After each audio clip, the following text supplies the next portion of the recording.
It's about time we headed over to the Curatorium of Secrets. We have something super important to discuss. You remember, right?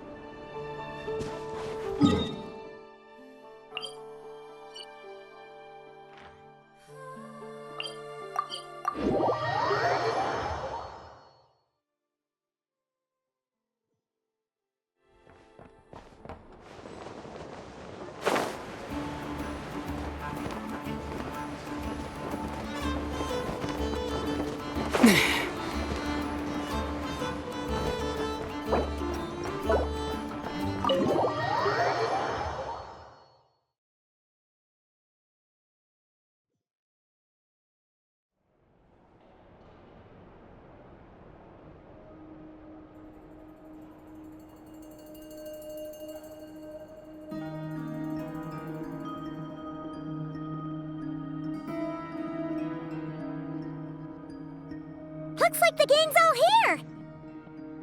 Yep, all ready. How about you two? Green and good to go? Paimon's ready!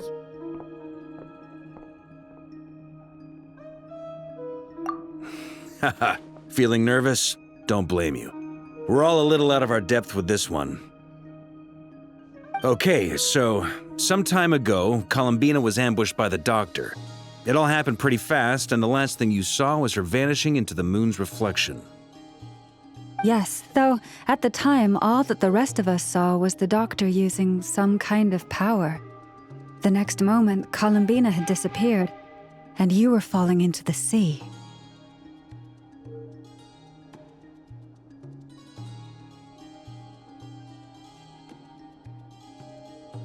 We have to get Columbina back. And whatever the Doctor's plan is in seizing the Three Moons Authority, we have to stop him before he succeeds. The Frost Moon Scions consider it our duty to rescue the Moon Goddess. I wasn't expecting so many others to come to our aid, so I want you to know that you have our utmost gratitude. Great. Well, first things first. Wait. Someone's here. We heard your footsteps, although... You've been here for a while now. I take it you followed the Traveler, but I don't sense any ill intent in you. Come on.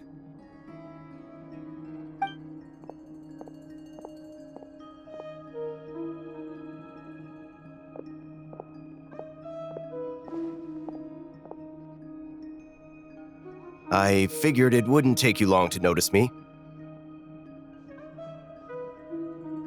I come bearing news from my lady, the Knave.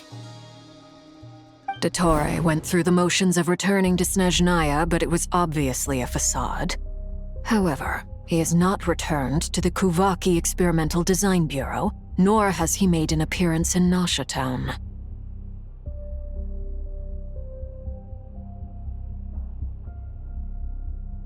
Well, in that case, he'll be in his lab way up north. I always wondered why he applied for his own private pad. He was planning this all along.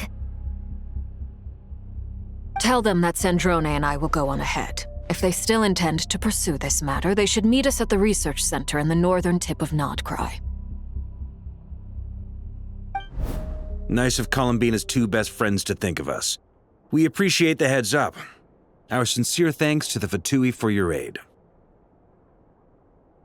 Lady Damselette may have left our organization, but at least some of her colleagues remain genuinely concerned for her well-being. Not to mention that the Doctor's increasingly cryptic conduct gives us great cause for alarm. We have crossed swords many times before, but it's not personal. We're just on different sides. We don't lack humanity. And so, as fellow friends of Lady Damselette, it's only right that you should be in the know about this. Arlecchino's situational awareness has saved us a lot of trouble. I'll leave the map here with you. If you do decide to head to the research center, Please proceed with caution. And remember, at least while you're in Nodcry, Lady Arlecchino's subordinates are your comrades if you want them to be. This is very accommodating of you. We can't thank you enough. Just doing my duty. I shall take my leave now. If you need us, you'll find us at the Experimental Design Bureau.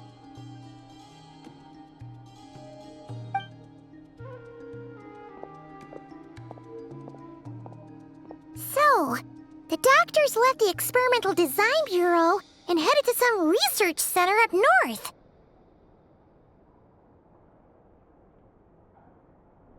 Marionette seems to think he's been planning this for a long time.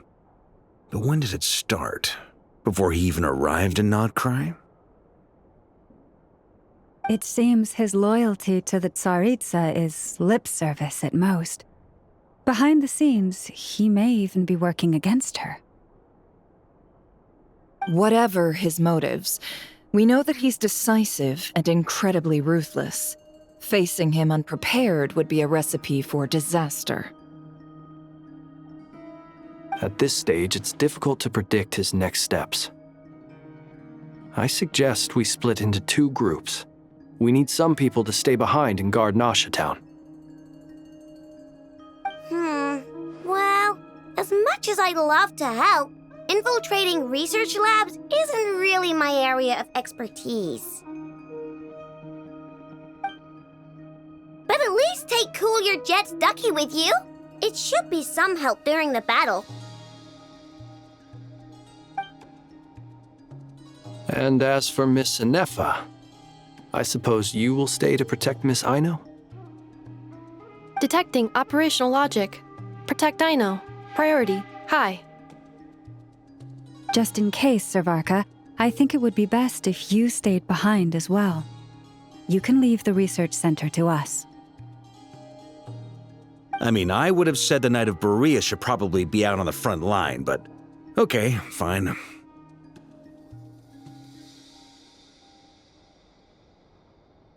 Leave Nasha Town to me. Be careful out there, okay? If things get out of hand, fall back right away. Yehoda will be on hand to assist you. In my absence, she can handle any intel gathering work. You got it, boss. You guys make sure to get back here in one piece, all right? We will. Things are moving fast. We'd better head off soon if we hope to keep pace.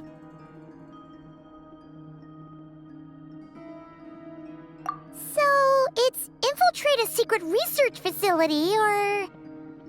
Yeah, all right. Paimon will help out here instead. Sounds like it's gonna be a pretty intense fight. We all have to bring our A game here. So, anything you need to wrap up before we leave?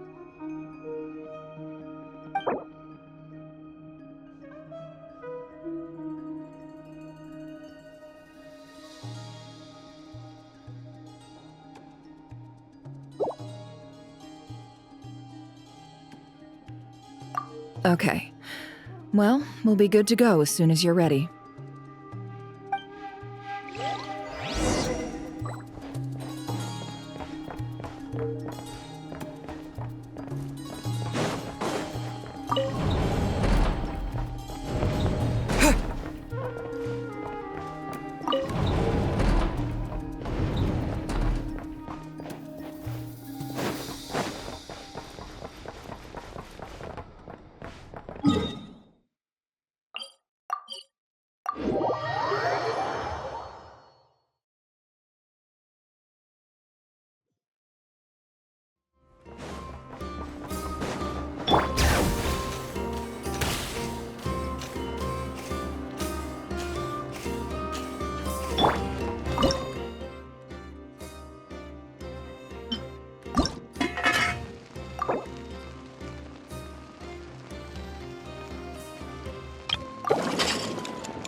We all have to bring our A game here.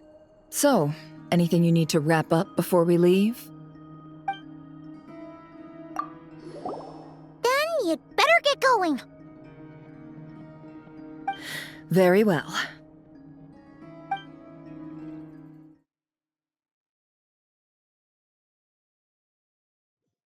All these broken machines on the ground.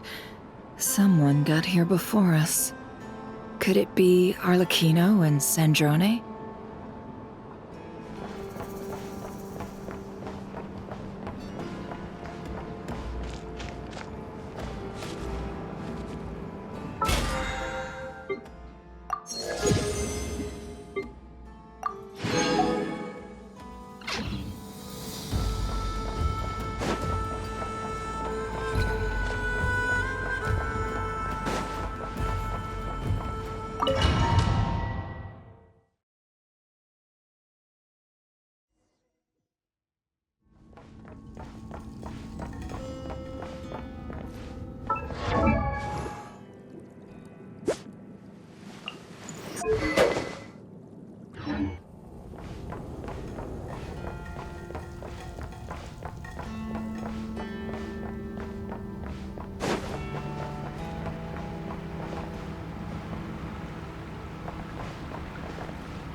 That's quite a welcome party.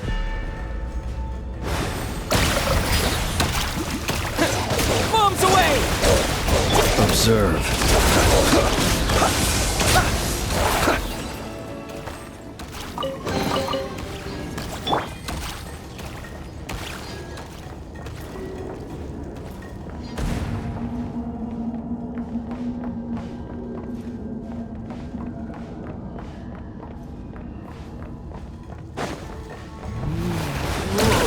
Be silent. Observe.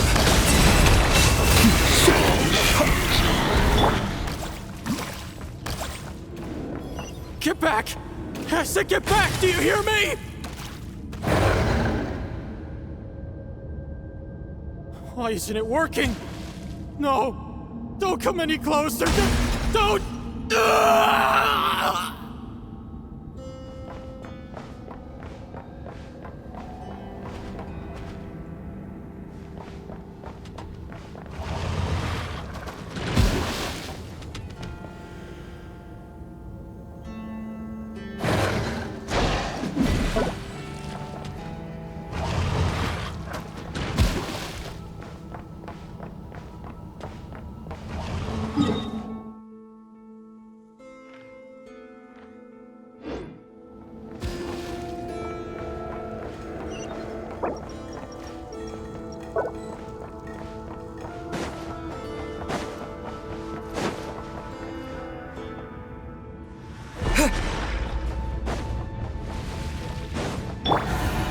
Be silent. Observe.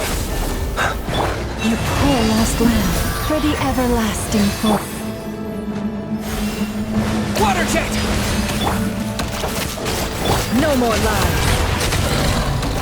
It all falls into place. It all adds up. Be silent.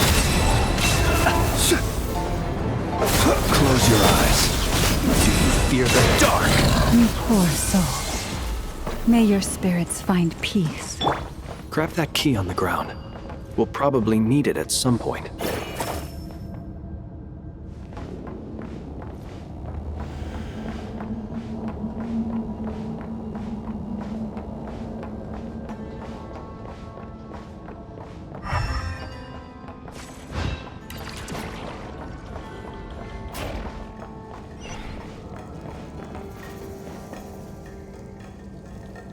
Watch out. There's no way through. Let's go around.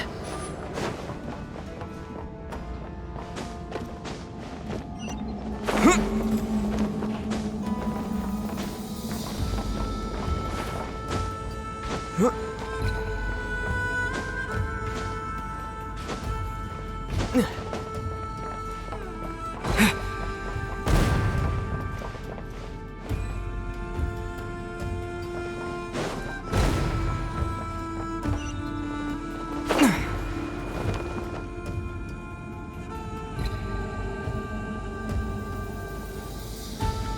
the? Trespassers? Here? What's wrong with you people? We're looking for the doctor, and we understand he might be here. I see you're fleeing the facility.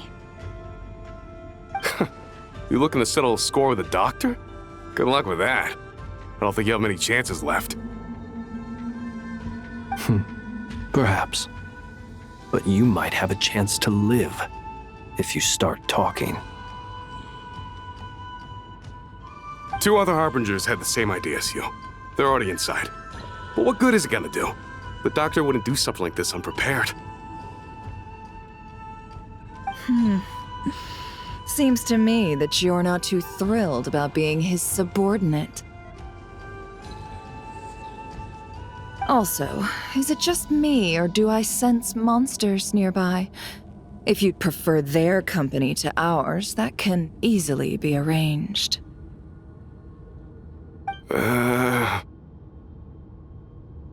We need to know what the doctor is up to. Please, if you know anything at all, tell me. This is about more than us versus the doctor. His actions could have consequences for all of Nodcry, and perhaps even your homeland, Snezhnaya.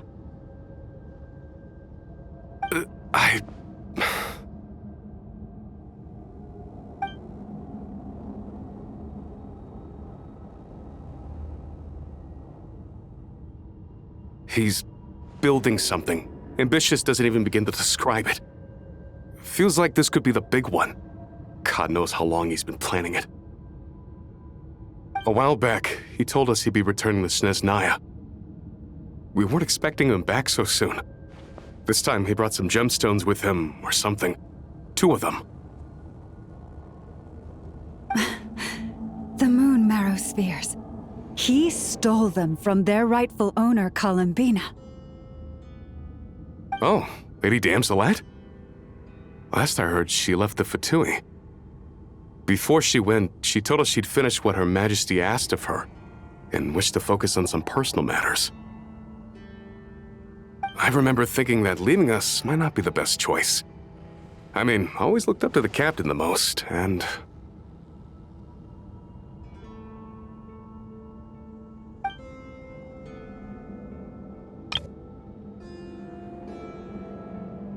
Back when this all started, the higher-ups dispatched 3 units to Nodcry to execute their plan.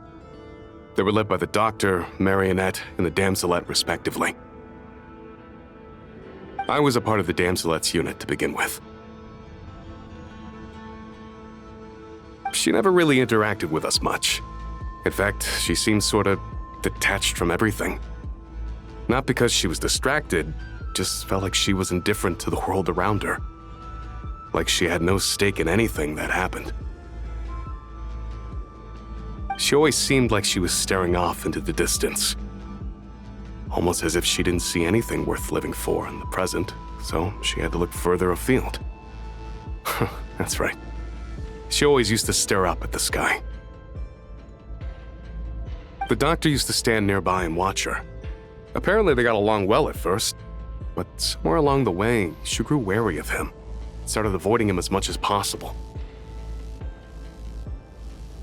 After she left, everyone in our unit merged with the Doctor's. He's similarly indifferent to the world, except when it comes to the moons. He seems to have big plans for them.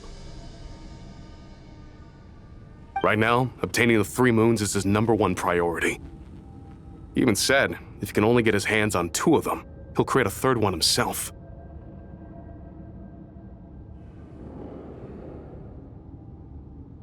How would he create an artificial moon marrow? Maybe the knowledge he gained from the Hyperborean phantoms has something to do with it.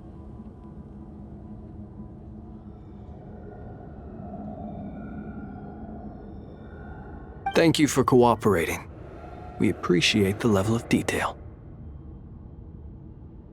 I get the sense that you'd serve under Columbina again if you had the chance. Would that be fair? No, she's no longer a harbinger. As a member of the Fatui, my loyalty will always belong to the Tsaritsa. I'm only telling you all this because I don't completely trust the Doctor. His actions do not align with the goals that first brought us to Nodcry. I understand. We'll do everything within our power to stop him. The Knaves unit is based at the Kuvaki Experimental Design Bureau. Maybe you can seek refuge with them. Well, now we know what's going on here. Artificial moon marrow. He's likely well on the way to completing it. Dottore's technological capabilities are far more advanced than I thought.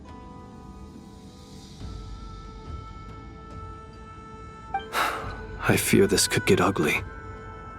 Everyone, prepare yourselves.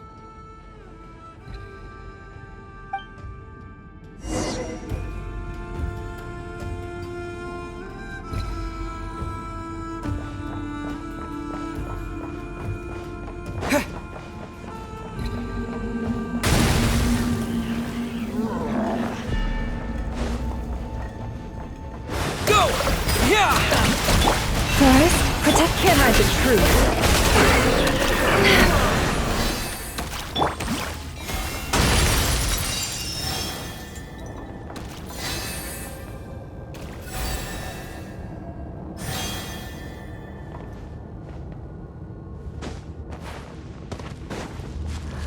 You poor lost lamb. By the frost moon of old. Seek within. It all adds up. No more lies. Water jet! Be silent. Do you fear the dark? Night falls. It all adds up.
Welcome, one and all.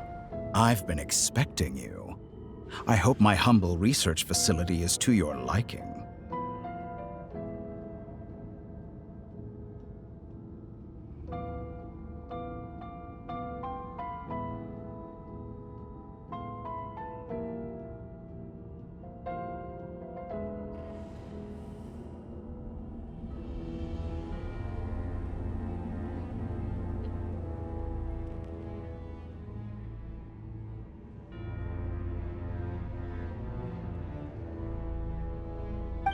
Yeah, we really appreciated fighting our way in through a horde of monsters.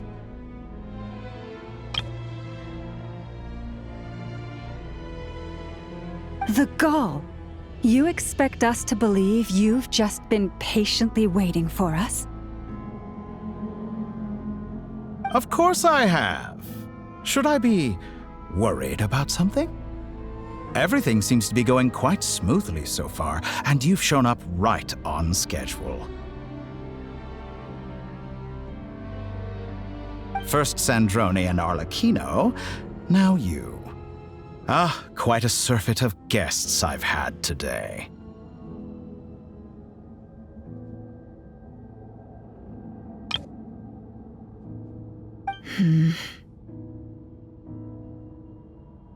If you were looking for them, I should probably mention that Arlecchino disappeared as soon as she entered the facility.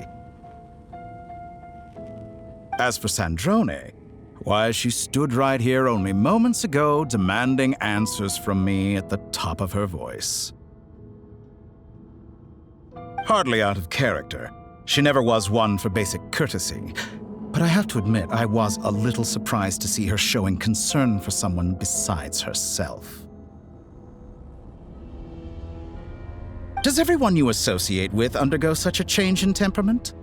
Speaking as a researcher, I have to say, it is not a change for the better. It threatens one's ability to remain objective.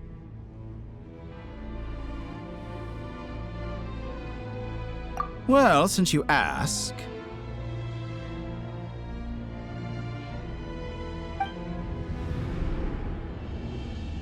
So you've got your hands on the moon marrow, and now you're claiming godhood.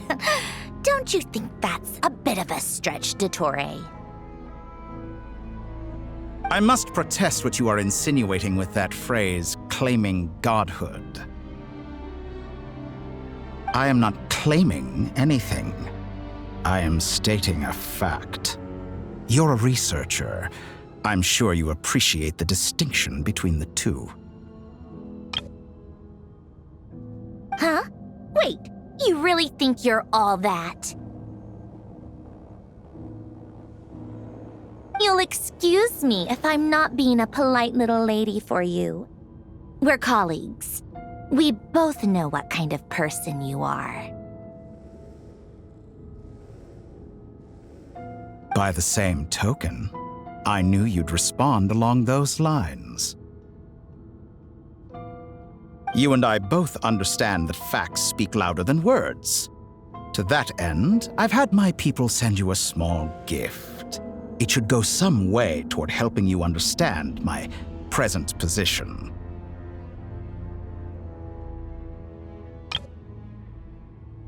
What gift?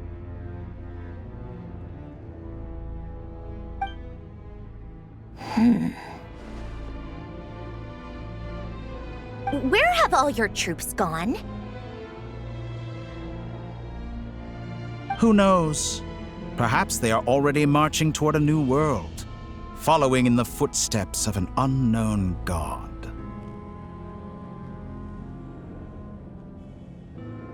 As vulgar and arrogant as you may be, dear Sandrone, I have no intention of taking out my displeasure on your subordinates. They will enjoy equal rights to my own.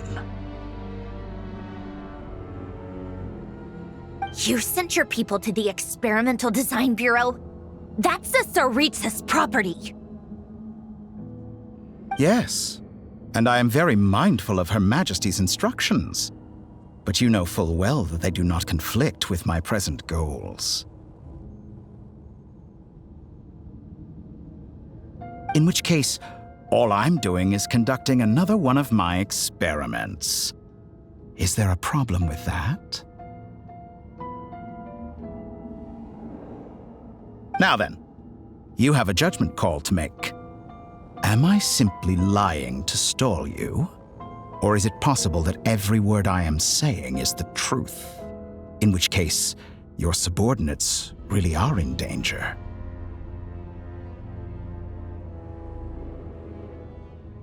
So now you've turned on fellow Fatui soldiers. You're completely insane. I have set a new rule for myself. Each person gets one chance. Naturally, that includes you, Sandrone.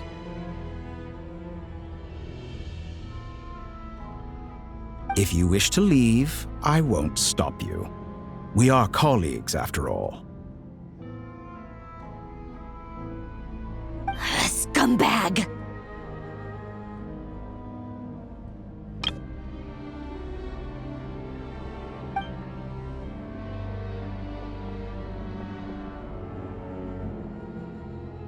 Still, I hadn't counted on Sandrone sparing any thought for the people of this world.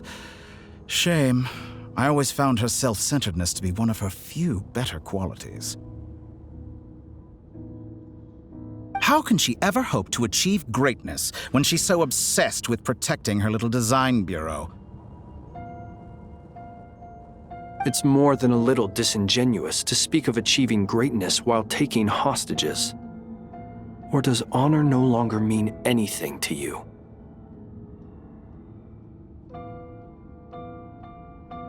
Honor.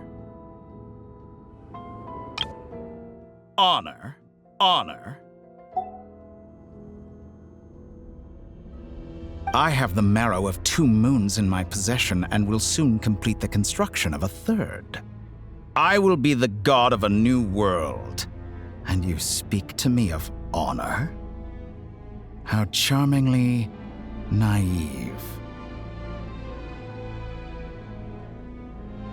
Those are sacred relics. You do not deserve them. In my view, many in this world do not deserve to be alive. And yet, I mercifully permit them to go on living, do I not?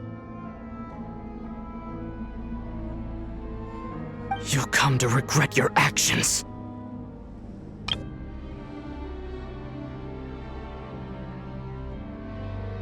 Will I now? Let's see if you can make me.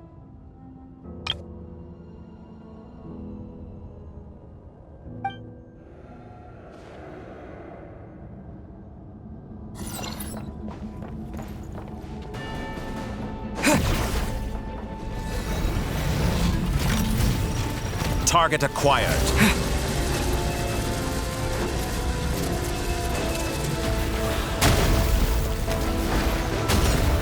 An exact practice.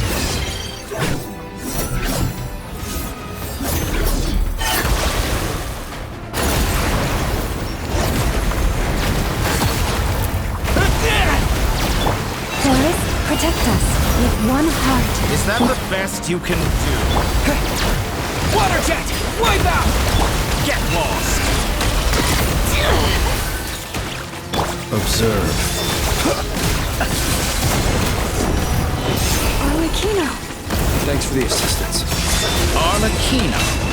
They see you as an ally. What a farce. You're clearly here to destroy my research, not me.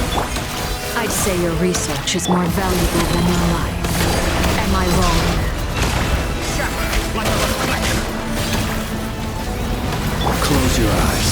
Observe. Target acquired. Water jet! An Beware the exact creatures of the night.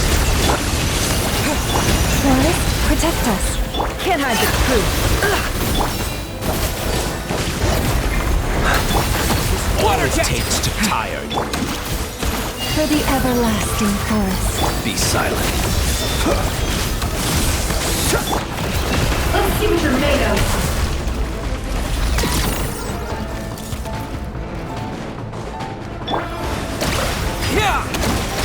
You poor Target acquired. No more lies.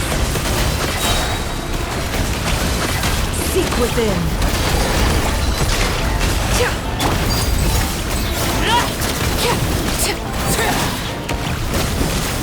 Forest, protect us by the frost moon of old. It all adds up.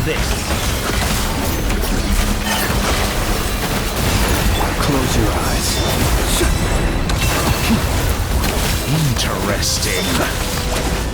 You poor lost lamb. The deception ends here. No more lies. The toy is too powerful with the artificial moon marrow in his arsenal. Fighting him is futile. Quickly! How's this?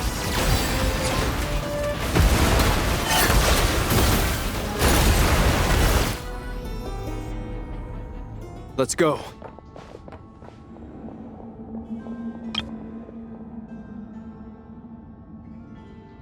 I've always thought it is wiser to flee than surrender.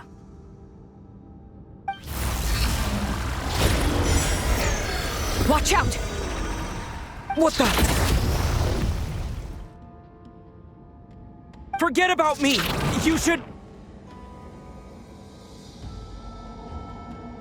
Where's the Traveler?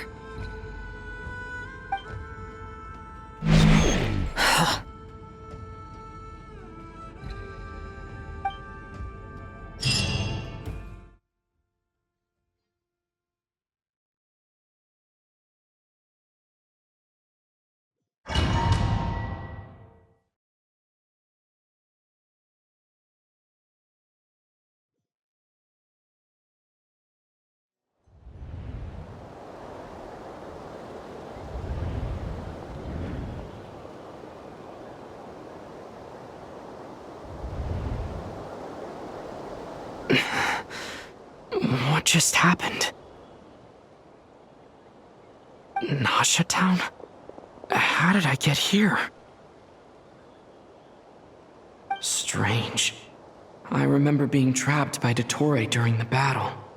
And now all of a sudden, I'm here. Something weird is going on. I guess I'll start by exploring the area. Traveler? What brings you here at this hour? Huh? What are you in the mood for today? A hot dog? Or something else? We've got some special discounts at the moment. Want to see the menu? Sorry, I'm not hungry right now. Well, feel free to take a seat for now. Let me know if you change your mind.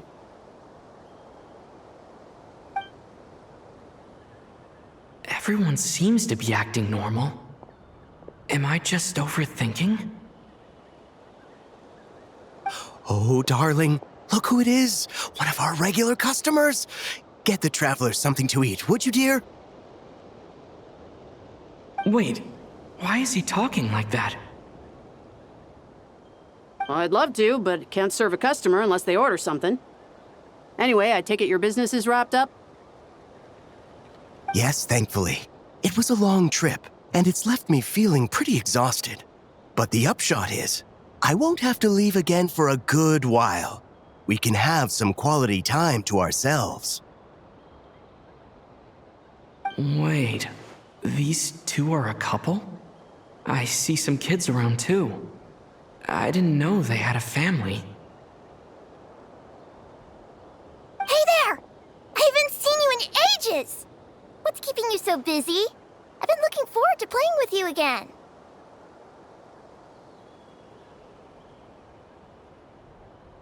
You forgot already? You're silly. Daddy brought you over to our house recently. We had some snacks together.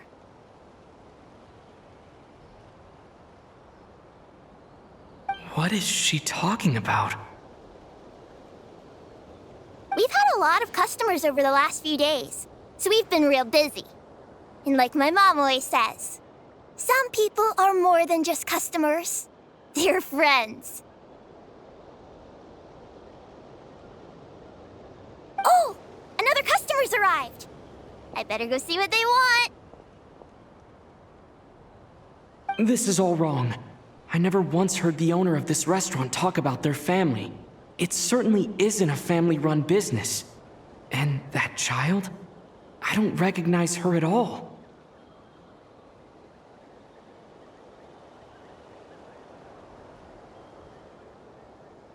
Could this be a false memory? Very good.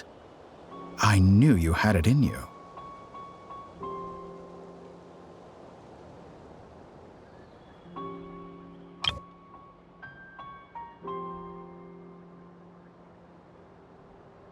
Aren't you going to try the house special? Aren't you going to try the house special? Aren't you going to try the house special? Very good.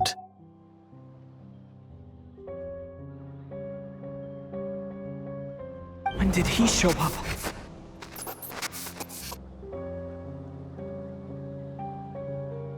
No. None of this is real. You don't seem to like it here. That's fine. We can change venues.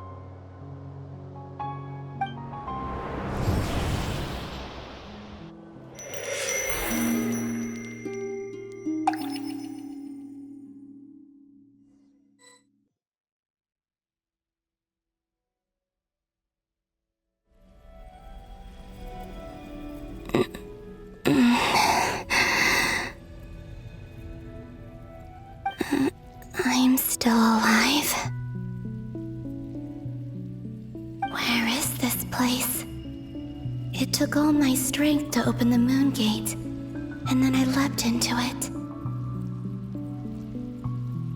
So this is the moon's reflection? The mysterious realm beyond the gate?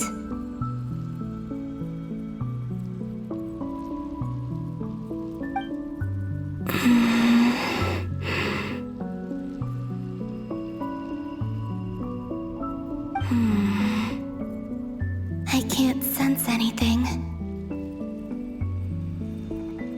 I guess I could try opening the gate once more.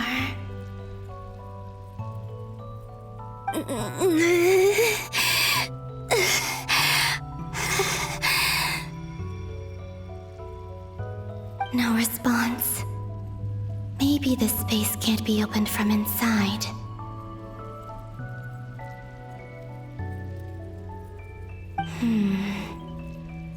If this was the space that killed both Revier and his lover, then why am I unscathed? Or... no, I'm not unscathed. Even the air here feels... frozen in place.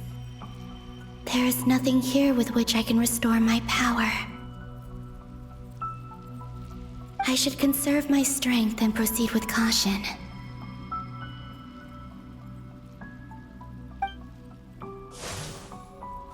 I don't believe Dotori's scheming will stop just because I escaped.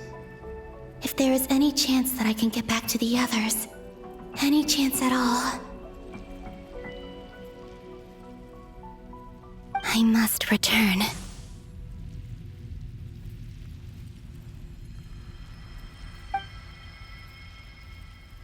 Emptiness, silence.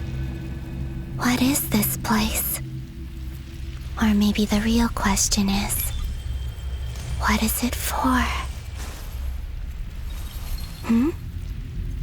What's this? Looks like it responds to my power.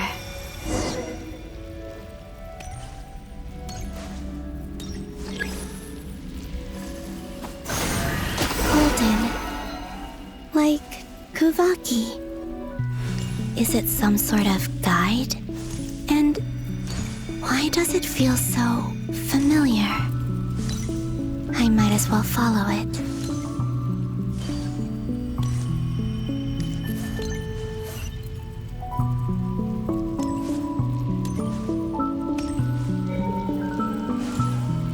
Where does this lead? Could it be the exit?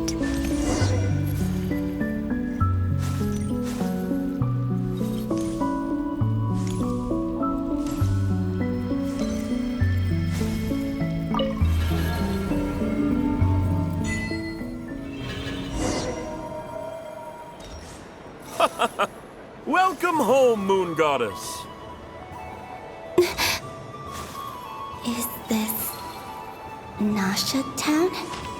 But isn't Moonbriar Night over already?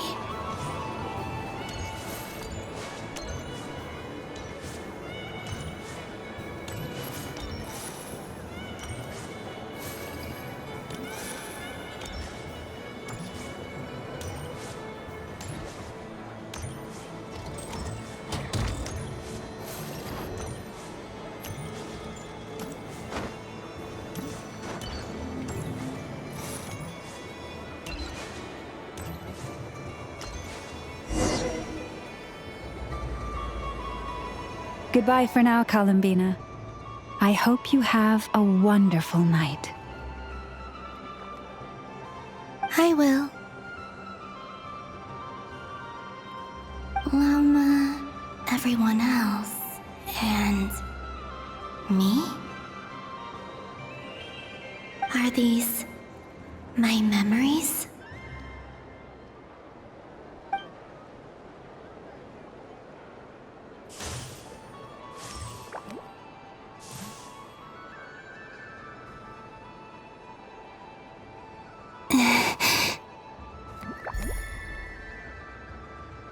I can't touch them.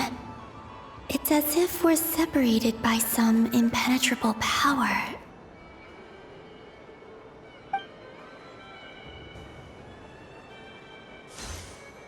Over here! Over here!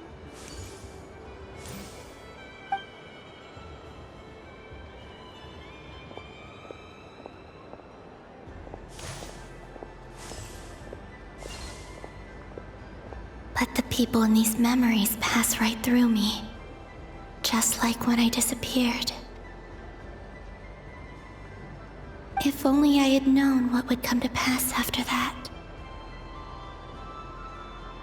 Even so, I should still take a look around. Just being back here, it gives me the strength to keep going.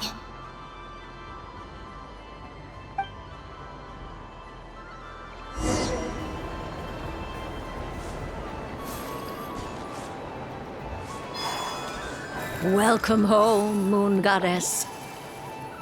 Oh, you're the genuine article. Alice was right. This moon prayer night was worth watching after all.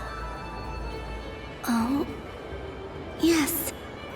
That was the fortune-telling stall run by Barbeloth from the Hexen Circle.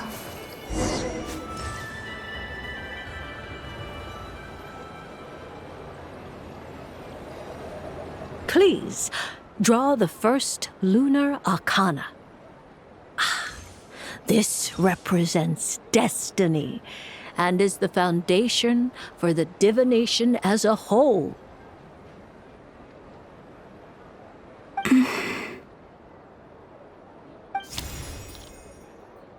My destiny. I believe the card I drew was the moon. Now that I think about it, Barbeloth's divination was absolutely right. It's almost time to draw the last card. The one that represents the future.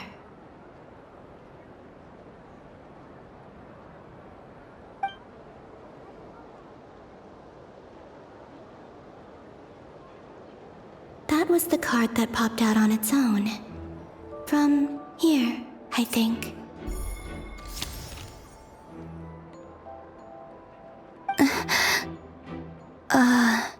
Kuvaki Pulse? What? Fascinating. I've never encountered this before in my role as a diviner.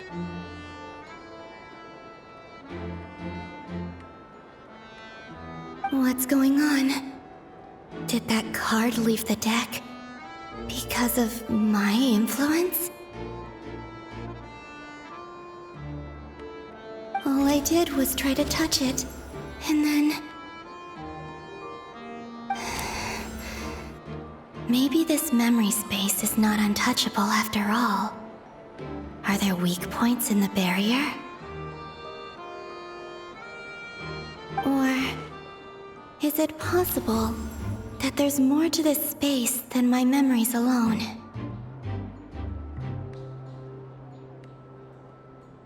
This card is death. I need to get to the bottom of this. I'll try touching something else.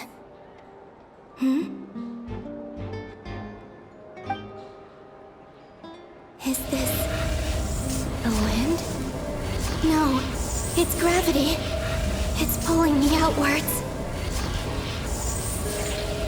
No, Traveler!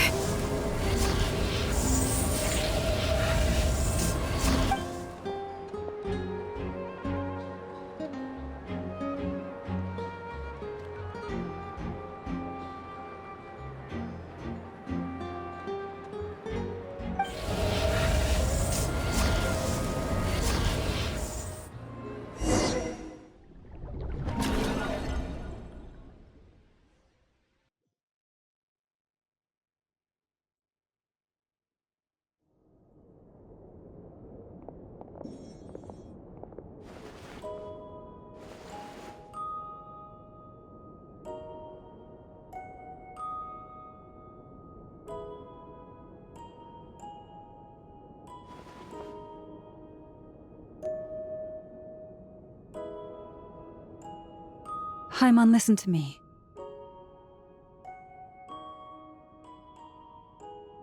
From the bottom of our hearts, we are so sorry. We completely understand how you must feel. The Traveler is trapped, and we all feel responsible for it. Don't say that! Paimon's not a little kid! You didn't leave him behind on purpose! There was nothing you could do!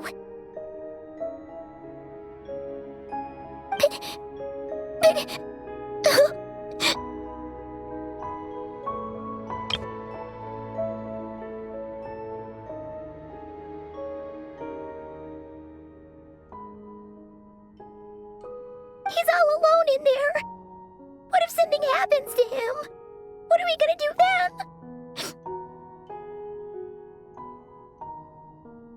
We've barely spent any time apart since we met. Is he gonna die?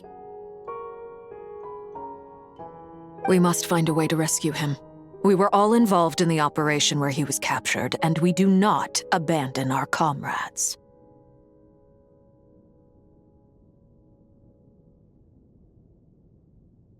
That being said, it won't be easy. Through conversation with the others on our return, we've arrived at a basic idea of what we're up against.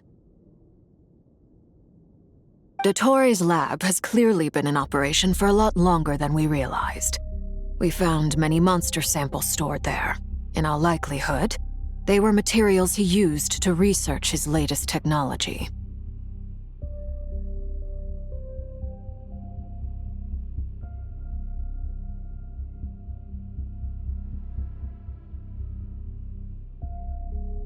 We also know that through his contact with the phantoms of Hyperborea, he gained knowledge about the moons and certain Hyperborean technologies. Using this knowledge, he then fashioned an artificial moon marrow to serve as a replacement for the frost moon beyond the sky.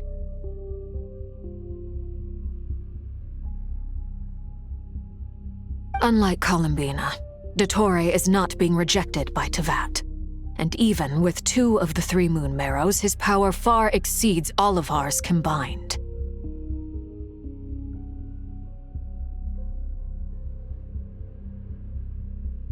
Once his 3rd moon marrow is complete, Dottore will have completely seized the authority of the 3 moons. Teyvat's most primordial powers will then be in his grasp.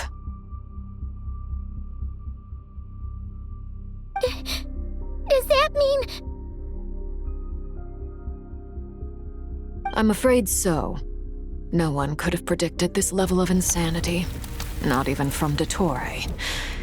And unfortunately, his insanity is coupled with an intellect and ambition that not even his peers in the Fatui can match. This is dire. Sounds like the world is done for.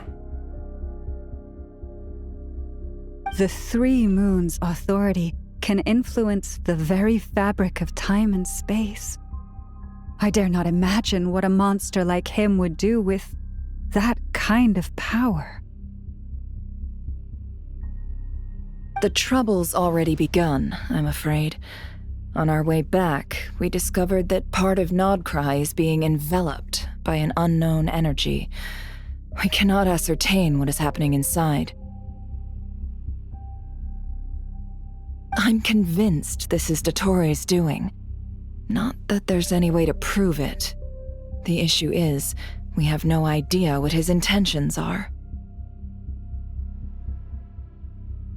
The only thing more frustrating than facing down evil is knowing that it will surely come, but not knowing when.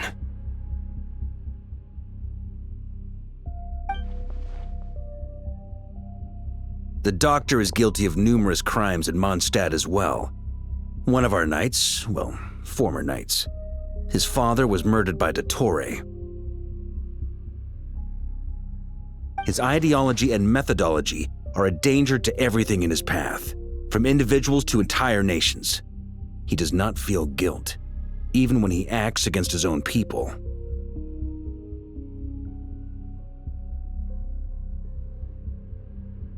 He doesn't see them as his own people, that's why. People like him see everyone else as beneath them.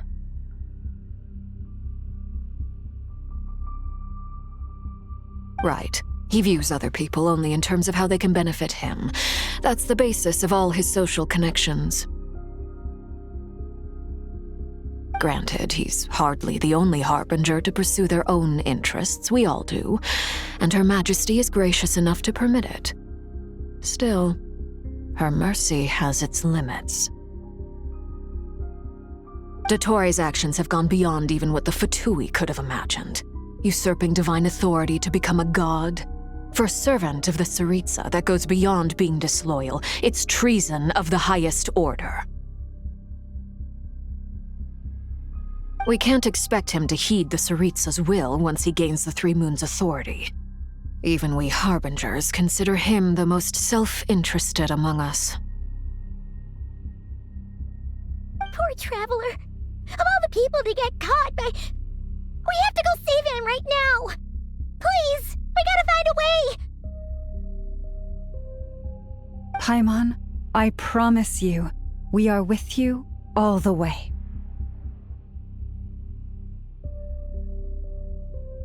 I get how you feel. I do.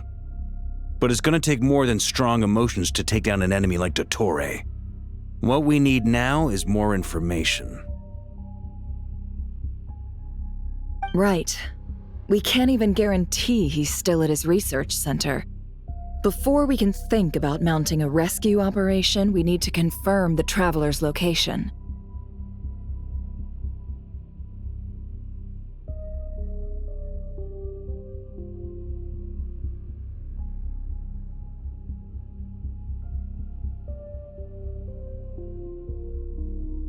I'll find a way. Paimon knows, but she's so scared. If anything happens to the Traveler...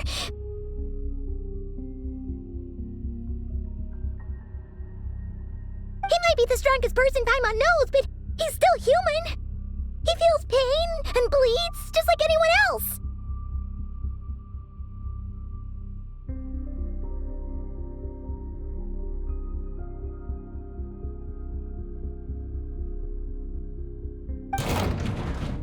Then think things through before you stick your neck out. Unless you want to lose your head.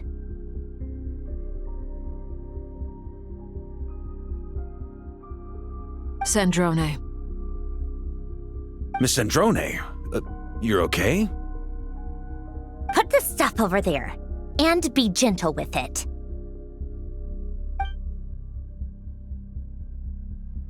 Am I okay? As you can see, I've had to move my whole livelihood out of the Experimental Design Bureau. It's been swallowed up by Dottore's energy field. If I'd left it any longer, I probably would have gotten stuck there. Ugh, Dottore always goes a little loco when he finds a shiny new toy. Not that he'd ever admit that. But this time, he's gone full psycho.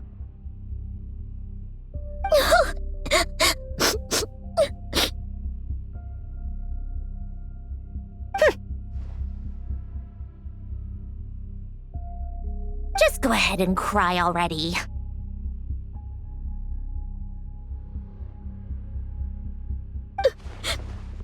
Sorry.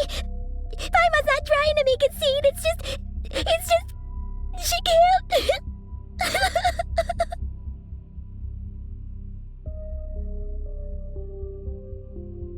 Oh, Paimon. Let it all out. There's no shame in it. When you're overwhelmed by fear and despair, crying can help get it out of your system. You'll feel better for it. Okay then, while the baby of the group is having a moment, how about the grown-ups get to work? Give me your hand. You've made a discovery? Polonia, scan.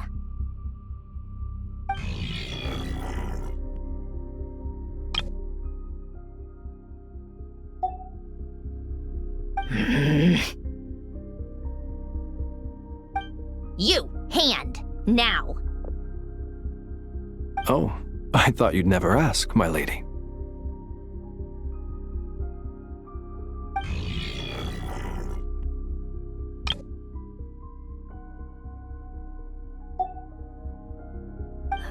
Curses! You're next, then you.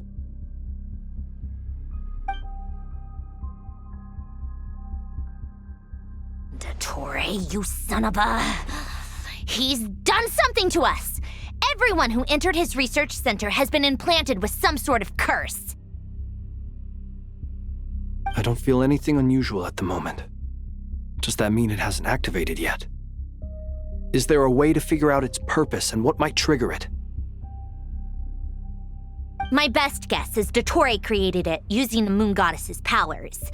1 second, analyzing. Ugh! That friggin' maniac! So, what twisted game is he playing this time? The moment I analyzed the energy composition, some encrypted text appeared in my mind's eye. And when I deciphered it according to the Fatui standard encryption protocol, I got the following message. Feel free to run, or you will perish in nod cry. He's mocking us. Yep, he loves to toy with people. Only in this case, there might be more to it. But I didn't detect any murderous intent or malice either in the message or the curse's energy. As if this is him at his least malicious. Or perhaps all people are cowards in his eyes. Maybe he thinks the threat alone will be effective. What a despicable person. And he has the Traveler in his grasp. If I may, as unhinged as Dottore may be, he has always exercised great patience with the objects of his interest. I remember a comment he made when we first arrived in Nodcry. He said, "This world is, on the whole, an exceedingly dull place. But at least there are a few intriguing features, such as the gods or the Traveler." Presumably, they interest him because they're unknown quantities. He wants to understand as much as he can about them.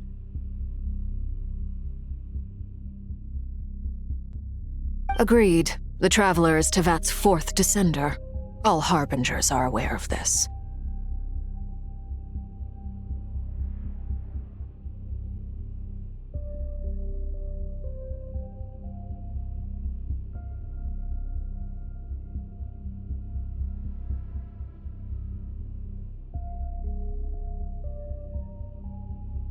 Since Dottore took such pains to capture the Traveler, he is unlikely to kill him right away. Okay, but we still have to do that rescue operation. Of course. I also think we need to read between the lines with Dottore's message. If he's encouraging us to run, that means we mustn't leave Nodcry under any circumstances. My guess is, his curse will only trigger if we leave.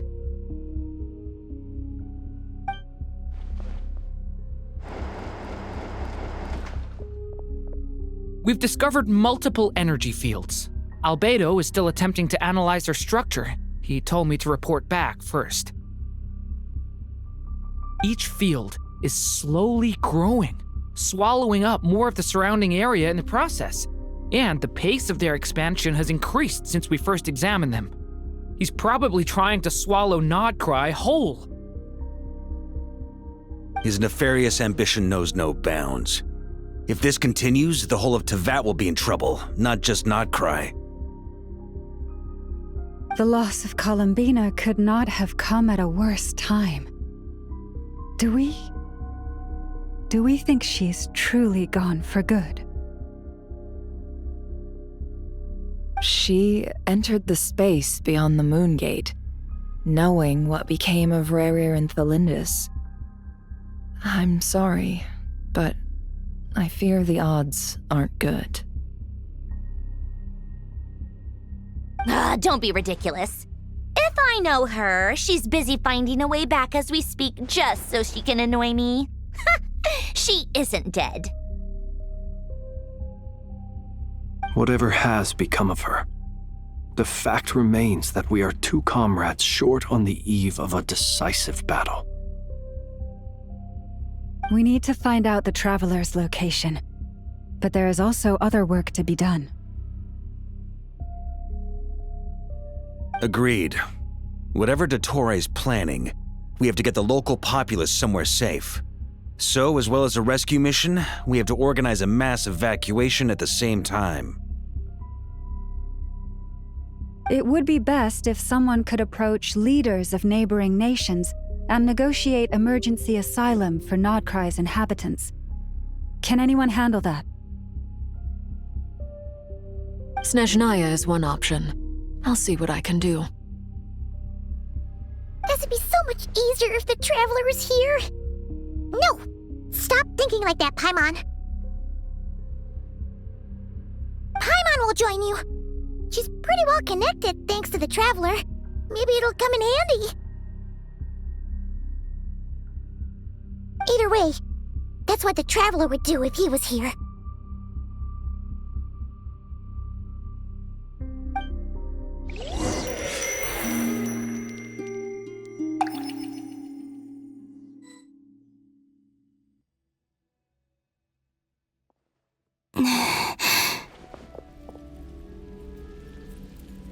Back here again. That gravitational force that pulled me back. Is this where it came from? When I saw that memory of Moon Prayer Night, I think I influenced reality. Was it just a coincidence? Or... if only I could have sent the others some kind of warning on Moon Prayer Night. Maybe we could have stopped Dottore. I feel so heavy. Does entering that space consume a lot of energy? Well, even so, I have to keep moving forward.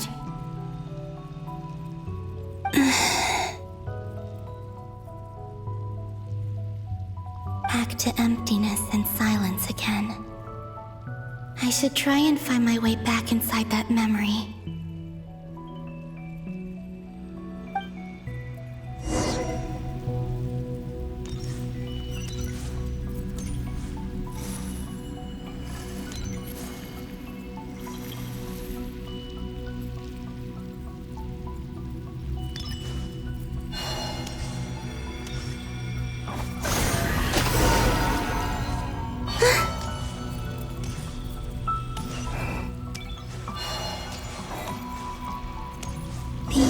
From last time isn't showing up.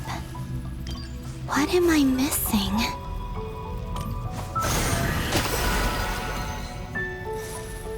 Looks like I need to gather these scattered fragments.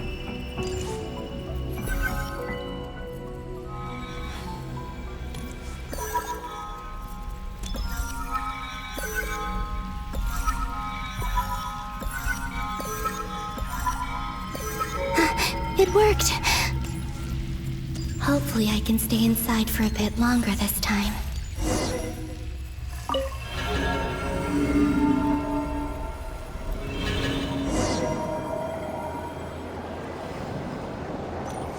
Ad Astra Abyssosque. Welcome to the Adventurers Guild. What? This doesn't look like Moon Prayer Night. Extra, extra! Latest issue of the Nasha Express! I don't think I've ever been here. Maybe this space isn't comprised of my memories after all. There aren't any festive decorations around. Is this Nasha town after Moon Prayer Night ended?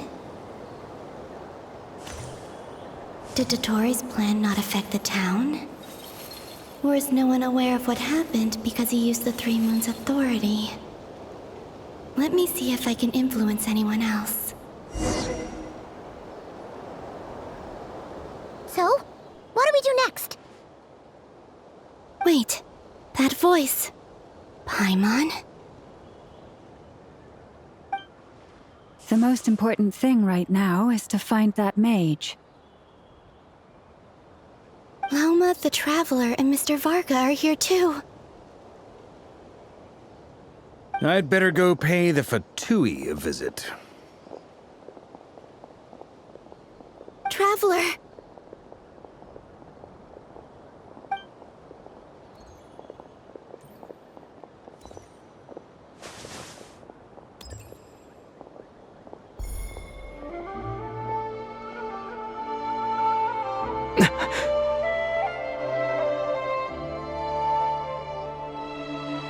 Columbina?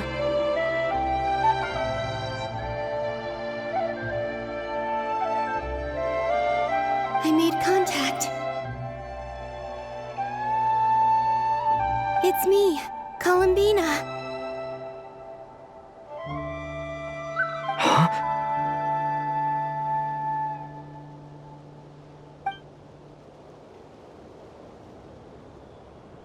Traveler?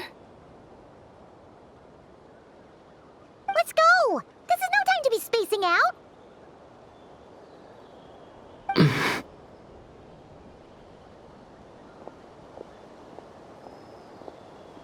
Huh? Wait a moment. This has happened before. Huh? This is what happened when I disappeared.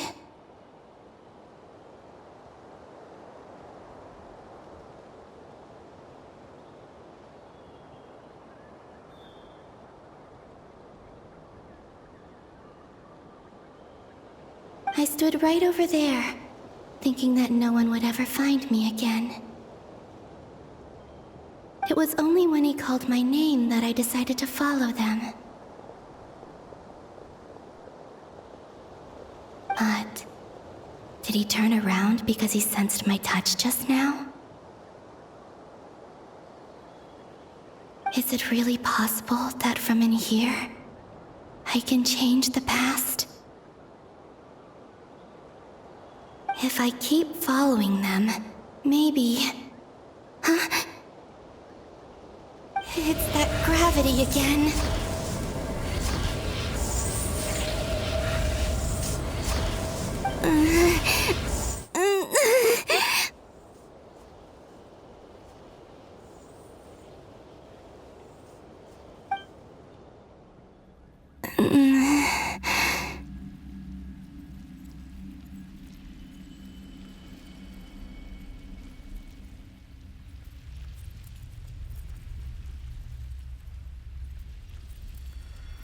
Every time I influence reality within that space, this force intervenes and pulls me back.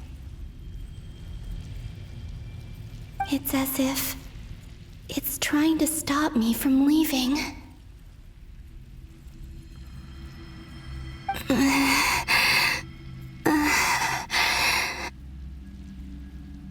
I'm getting weaker and weaker. I'll just have to try another approach next time.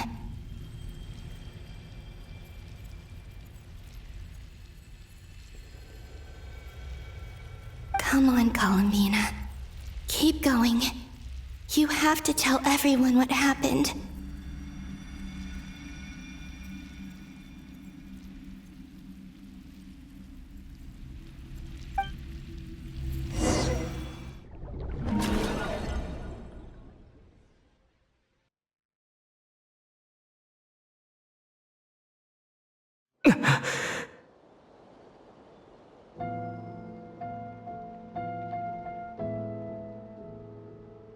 Suddenly, I've been plunged into darkness. Alone. It feels strange. As if something has grabbed hold of me. Is Dore now powerful enough to interfere with space itself? Look at you, standing so still in total silence. I almost didn't recognize you. Hello there, traveler.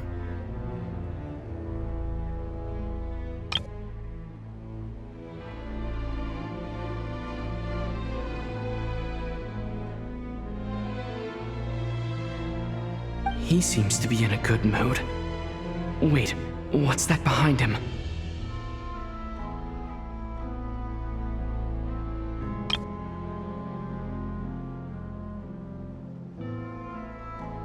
Ah, so you noticed. This is the completed trilune. 2 primordial moon marrows and 1 artificial specimen.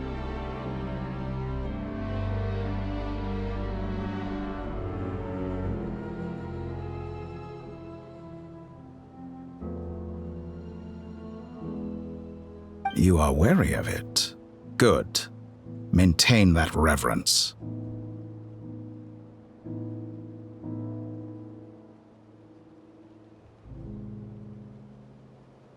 You performed well in that recent battle. Brave and reckless as always. Courage is the sign of a true hero, and impulsiveness is the hallmark of those who strive to advance. I say this not to belittle you. Most creatures are far more timid by comparison.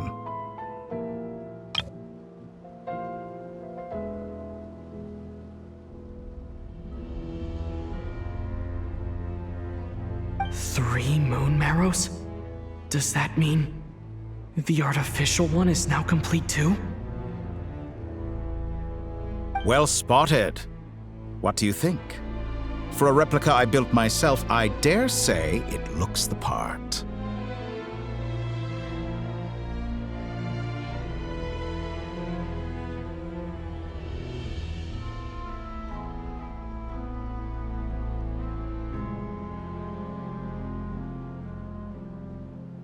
Dottore, are you planting illusions in my mind?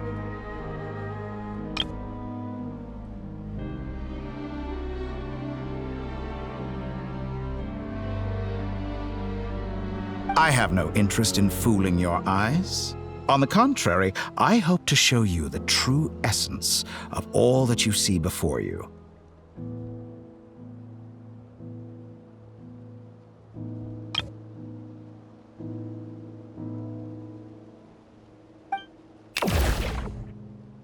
Is this not a beautiful city? People live in peace and find joy in their work. The streets are safe. People can even leave their doors unlocked at night. You might say it is the Elysium everyone dreams of. All available data indicates your values and worldview conform with the mainstream. This kind of society should be quite to your taste.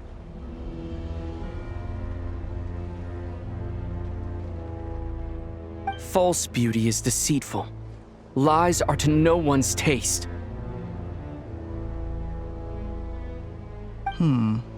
I wonder, is it your moral standards that are too high, or your expectations of reality?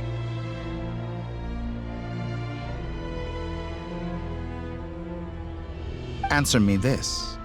If someone existed in a sweet dream from the moment they were born, a dream in which they never once felt pain, which do you think they would consider superior? The dream or the reality?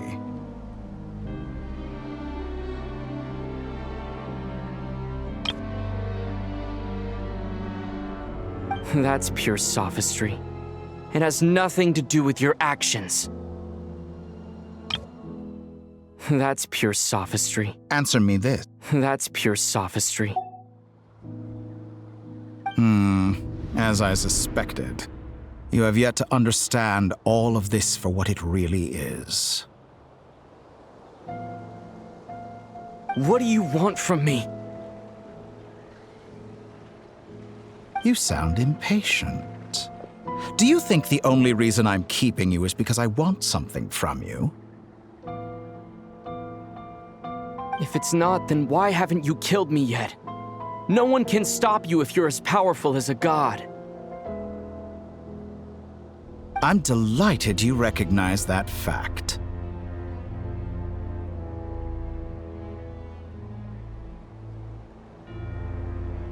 I believe we last squared off in Sumeru.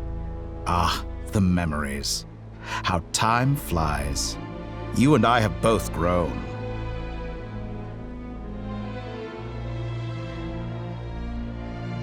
I'm not surprised that Arlecchino and Sandrone worked with you.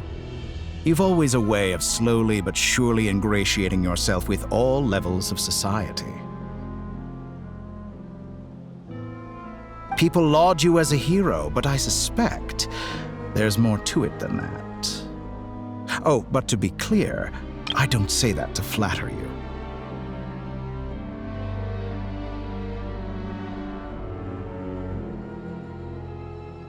Do you always give your opponent an appraisal before you deal the final blow?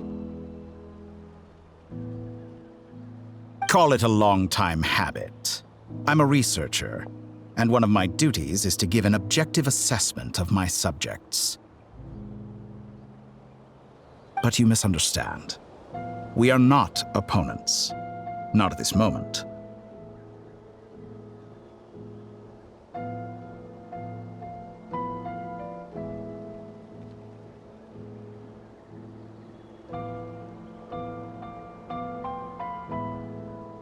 I just want to talk.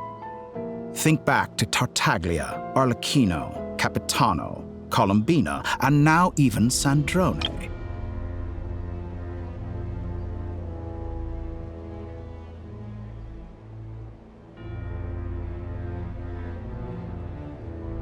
You've worked with each of them in the past.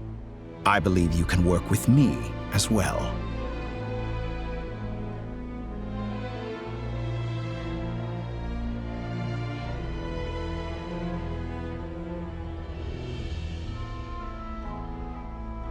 What makes you so sure? Well, why not? Should the good associate only with the good and the bad befriend only the bad? I like to think we could have a more mature relationship than that. Well, why not? Should the good associate only with the good and the bad befriend only the bad?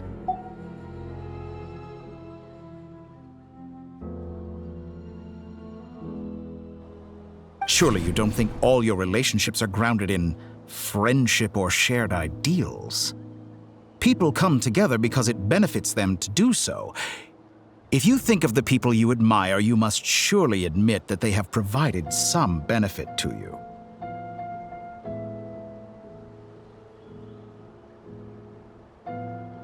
Morality, ambition, dreams. People have plenty of words to embellish the nature of their relationships.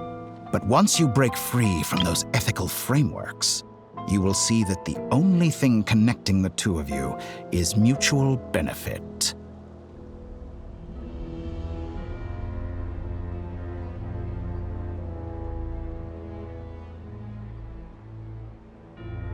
And that is what I'd like to talk to you about. We're finally getting into it. He's probably been planning to kidnap me for a long time now. But for what exactly? He has the authority of all three moons. I won't be able to gain the upper hand in a fight. Best if I pretend that I'm willing to negotiate for now.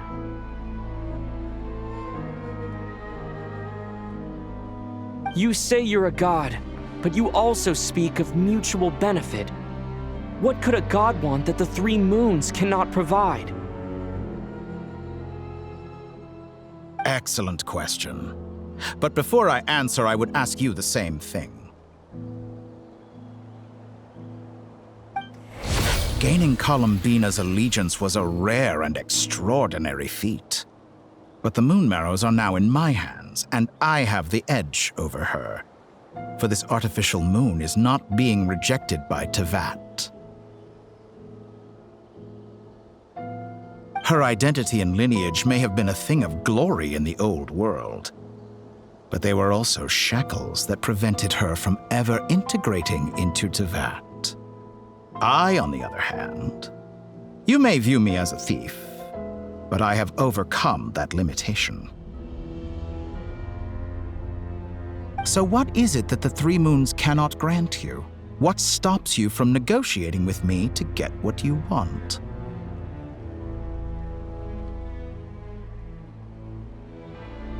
I don't make deals with lying psychopaths. That's quite an accusation. Are you expecting me to get angry with you? Well, this is one aspect in which my personal growth has served me well.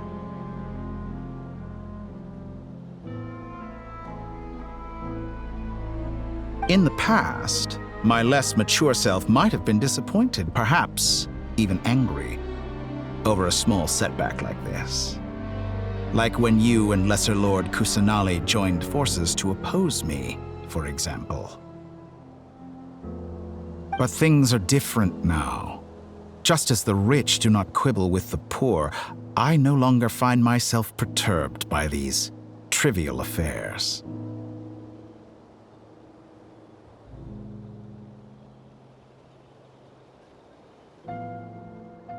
Human relationships end with conflicts of emotions and interests.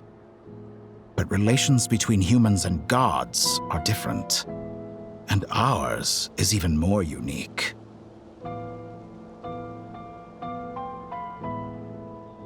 I have ascended to the highest heights and laid claim to unprecedented horizons. And you were no ordinary person to begin with.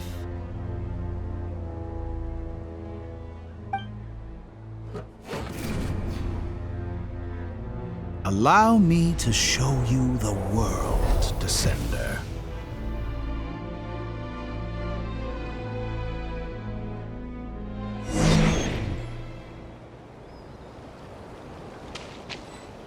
To stand, walk, jump, sit, and lie down. These are the most common of behaviors.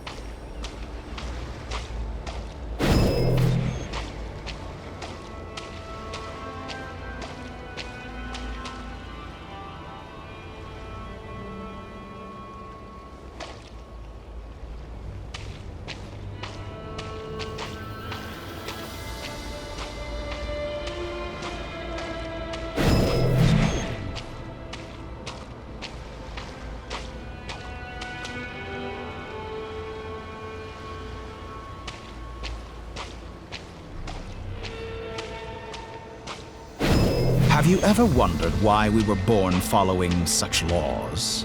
Who stipulated that we could not fly instead of walk?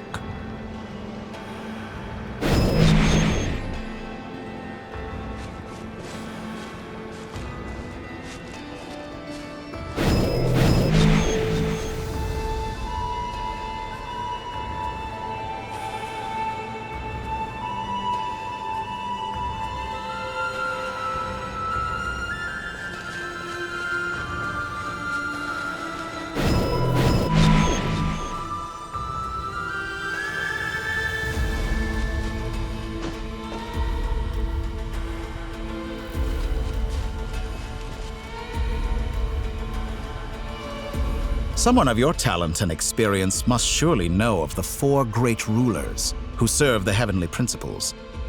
They govern life, death, time, and space.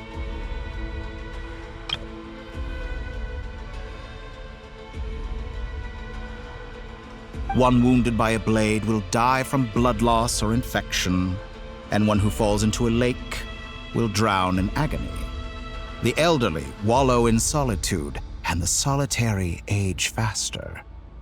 Eventually, new life is born, only to embark on the same path of suffering.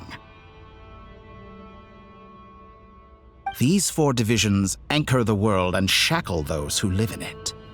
But they themselves transcend its boundaries, squandering the power bestowed by the heavens.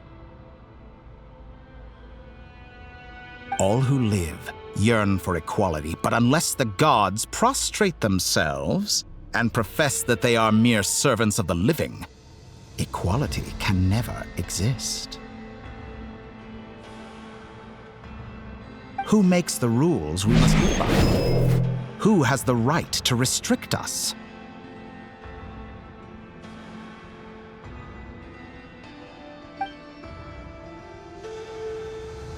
The limits of the body can be rejected.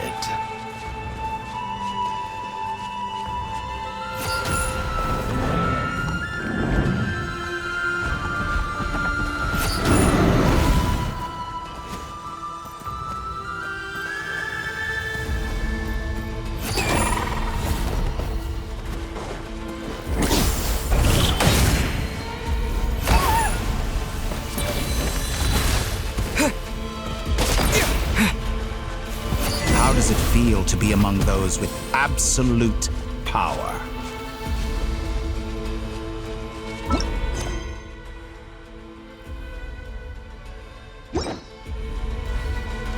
You cannot conceive the extent to which your flesh hinders your mind and spirit.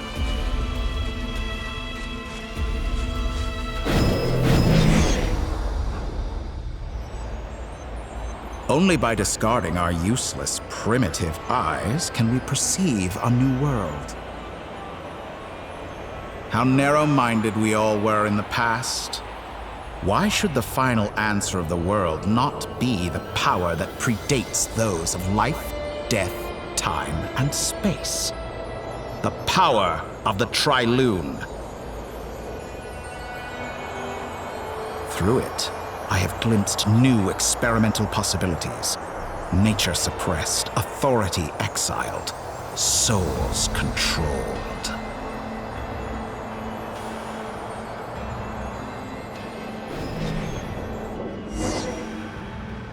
You know, I heard recently that a group of critics reviewed countless stories and drew an interesting conclusion. They found that it is more often than not the villains who strive tirelessly to push the boundaries of progress. In fact, long before this, someone voiced a similar idea in an academia editorial. I felt a great affinity with this perspective. I have never been afraid to step up and play the role of the villain. Fanatics are trampled down for their transgressions, and those who transcend are rebuked for their audacity. And so, the majority of creatures are too timid to follow my lead. But all sacrifices made during my experiments have been worthwhile, as you can now see. I can offer you something new, something unique, precisely because I am a villain. Think about it. We are eternally bound through mutual interest. Can you truly say you would never turn to malice if it could give you the life you dream of?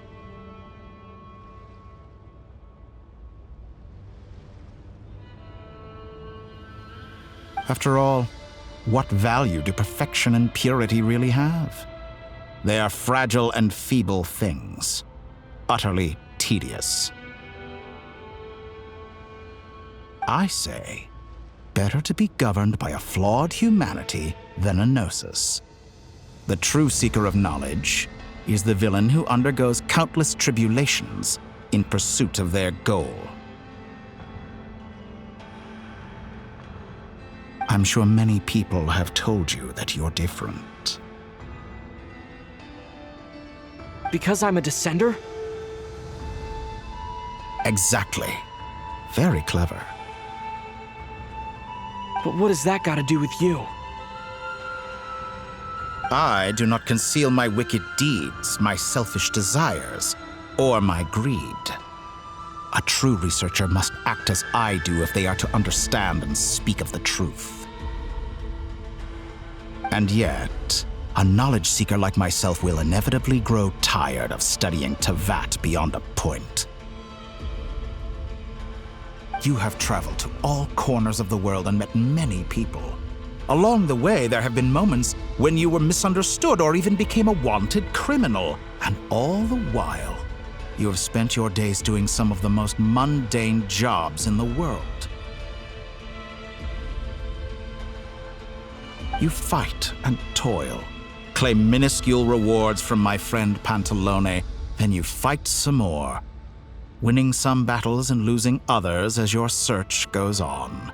And this cycle continues, with no end in sight.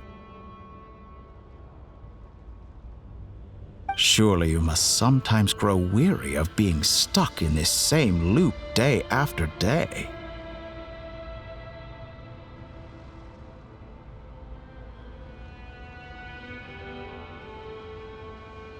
We're completely different. I embrace everything that life throws at me. I am engaged in every step of my journey.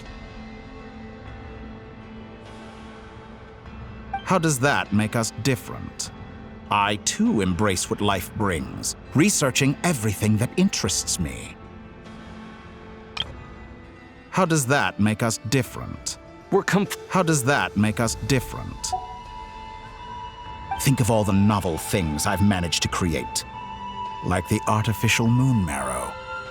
Don't you see? As unique a specimen as she was, even Columbina is not irreplaceable. Take that back! She's gone because of your actions!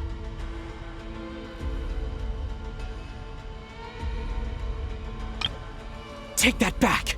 She's gone because of your actions! I didn't say that to anger you. Though admittedly, I don't see what there is to be angry about. Anything Columbina could do for you, I can do better.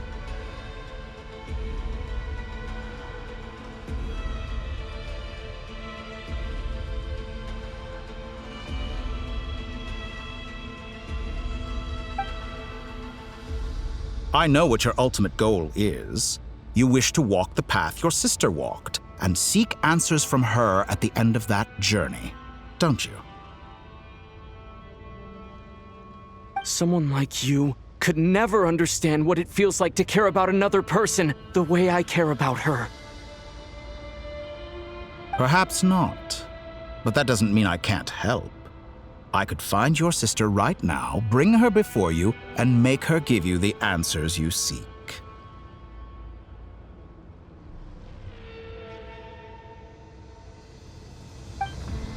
Don't be so presumptuous. You'll never begin to understand the situation between us. Oh, no. This is no presumption. I'm only offering what I know is possible with the power of the Trilune. But it seems like you would sooner continue with your journey through this world. Why? Do you truly desire this journey? Or is it simply a necessary process from which you cannot escape? Think of all the time and energy you have spent, everything you've had to endure just to make it this far. Is this really what you want? Or has your hand been forced by the promise of that final answer?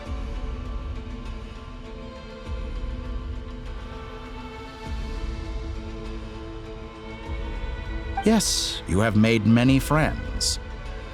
But do they ever spare a thought for the void in your heart and what it yearns for?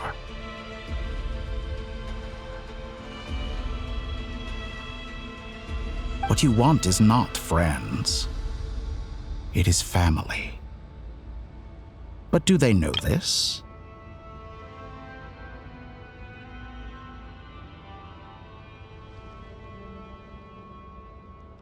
I, on the other hand, am far more considerate. Join my experiment, and in return, I will bring your meaningless journey and all its struggles to an end. This is a malicious attempt to manipulate me. But at the same time, he's stating some very human truths. Of course he's right about my predicament. How can I deny it? I have faced ungrateful strangers, never-ending troubles, an endless quest for answers.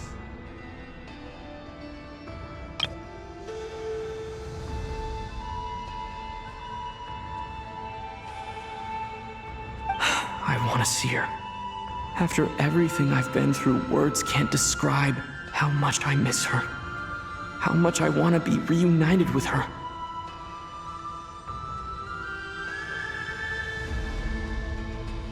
Wherever you are right now, do you miss me too?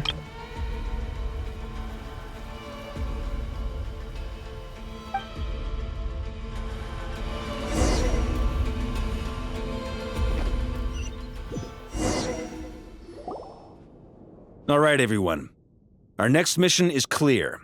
We need to contact all the major organizations, explain the situation to the public, and then begin the evacuation. The residents of Notcry are quite dispersed. The two most populated areas are the Southern Isles and Pyramida. Miss Lauma, I will leave Hisi Island and Nasha Town in your hands. I will liaise with the Fatui and Pyramida. Agreed. We will reach out to Natlan and Snezhnaya. Anyone found north of the Experimental Design Bureau should follow the Fatui to Snezhnaya. As for those dwelling south of that line, I will ask the Voynich Guild to help persuade them to leave. Then I, Mr. Varka, and the Frostmoon Scions will escort them to Natlan. The Voynich Guild has dealings with the Curatorium of Secrets. I will send them a letter vouching for your credibility. Yehoda, you should help Lauma. This is too big of a task for one person. My wish has come true. You're willingly lending me your most capable employee for the day. Well, good for you if all this only takes a day. Of course, if it takes any longer, I'll be charging a fee. Boss, wait! Don't I get a say in this? Oh, I'm sorry. Something to add, Yehoda? Well, no one's more important to me than you, boss. And remember how Lauma healed your eyes after that big battle? I think that's worth at least 2 or 3 days' work for the Frostmoon Scions. Are you completely incapable of acting in your own self-interest? Or do you simply devalue your own labor? Are you sure you don't want to come with us? Who will see to our other work if we're all busy evacuating residents?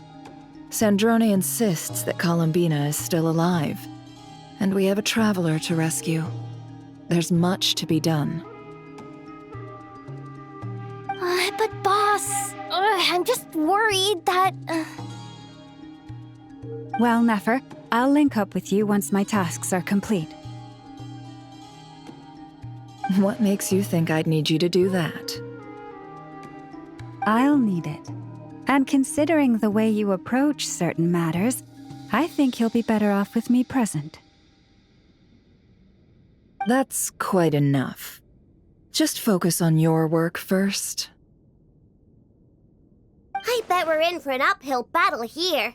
But we can help out too. Inefa and I are gonna help Nasha Town's residents carry their stuff. Loading schedule. Store essential local research data and technology samples, then escort the people to Natlan. Understood. I will execute this to the best of my abilities. Great stuff. Thank you, ladies. I've contacted the Lightkeepers. A colleague of mine will join us shortly. I will persuade them to conduct a thorough search of the region to ensure that no civilians get left behind. As for me, I guess I'll be making an early return to Sumeru. I think it's important that someone informs the Dendro Archon of what's going on in Notcry. Roger that. Someone should inform Mondstadt, too. Mr. Duran, can I trust you to handle that? I think you fly faster than any of us can run. As an added incentive, get there fast enough and I'll see about getting your gliding exam waived. Really? Ha! Mission accepted, sir!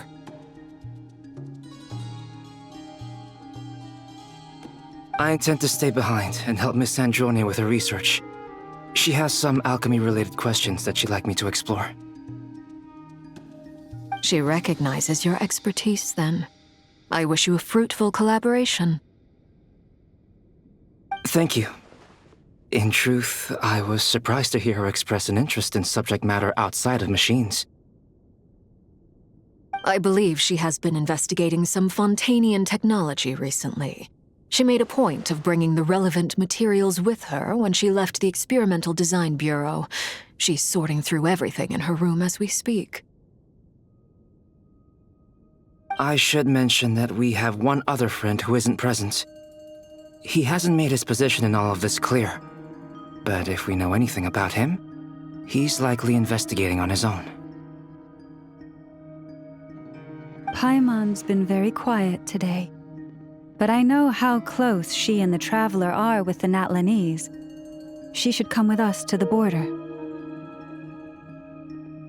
Okay.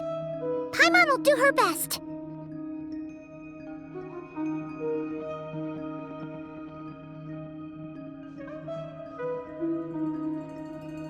Make sure to heed Sandrone's warning. Many of us have been cursed by Dottore. As such, under no circumstances should anyone cross national borders. Remain within Nodcry.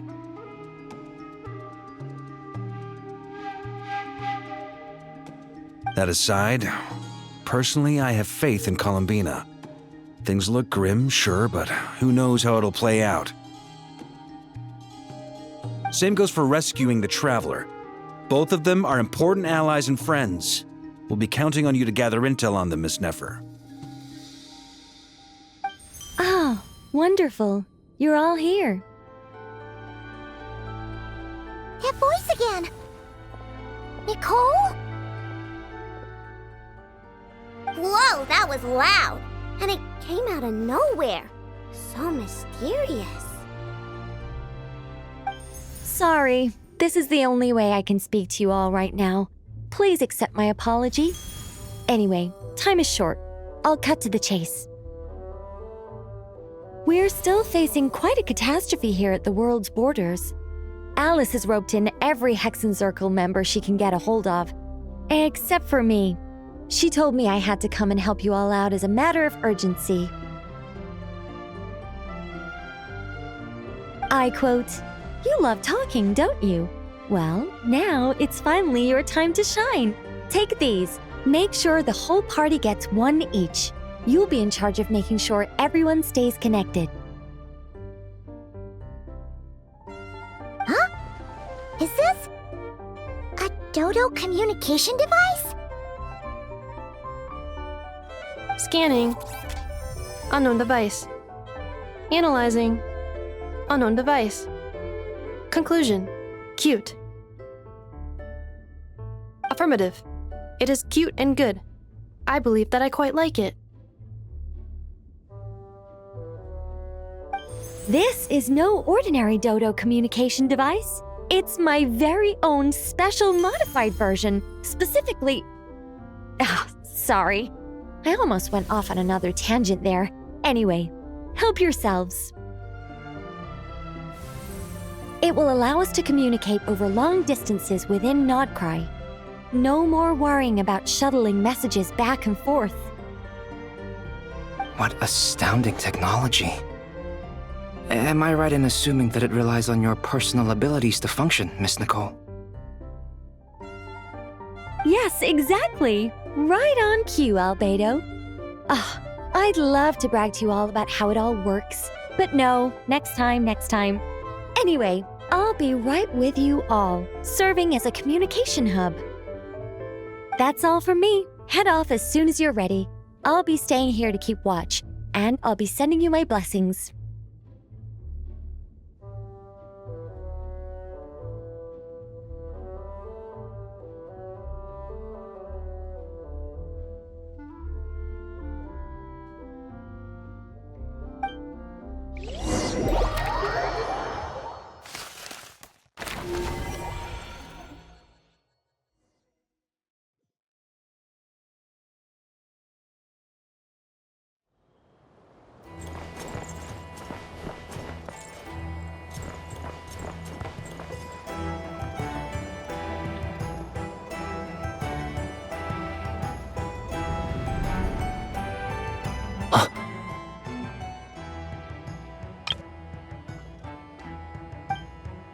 Ah, Sir Flint. Perfect timing. I just arrived myself. You are most considerate, Master Ilua. But in fact, I know you have been sitting here for quite some time. If you saw me, why didn't you say something?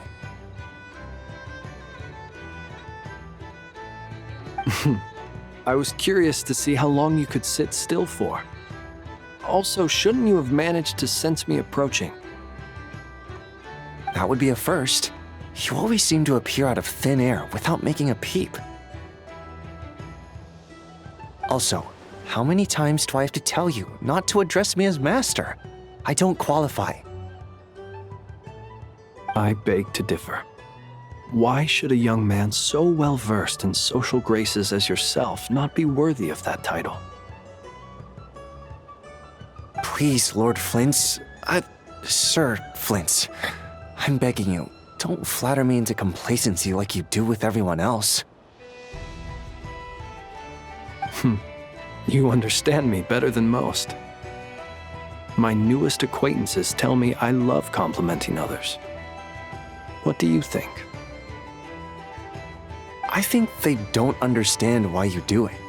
You just love puffing people up till they're a big, happy ball of hot air that floats away into the sky. In all sincerity, I can only hope that they bring good tidings when they come back down to Earth. Is the situation that bad?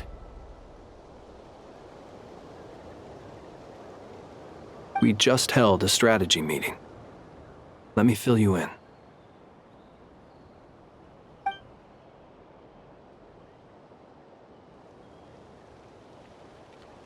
In short, we need everyone gone from Pyramida.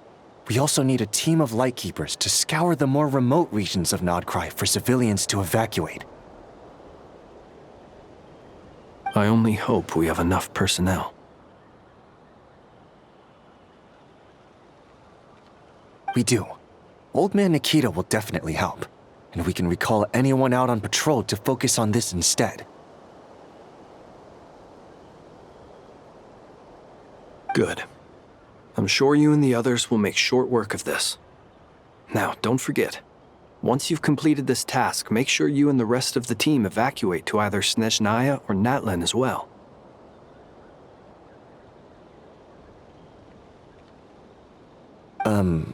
Flint's? If you've got something to say, Master Ilua, why not guess what I'm thinking right now? You mentioned that you have something else to deal with later. How difficult is it going to be? I doubt it will be easy. I know you're a lightkeeper, and it's your duty to protect others in times of crisis. But I have a feeling that you'll be walking into grave danger. However bad things have gotten in the past, Nodcry has never faced a mass evacuation before. But from the sounds of it, you don't intend to come with us. I don't mean to pry, and it's probably none of my business.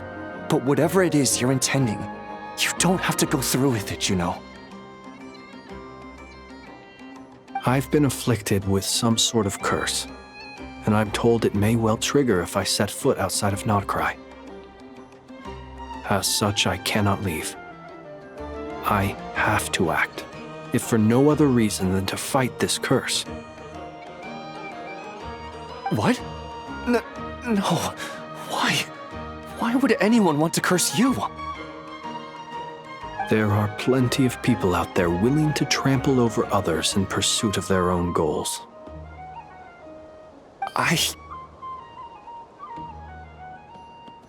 Frankly, Sir Flint, I am furious. You're making light of what is an incredibly serious situation.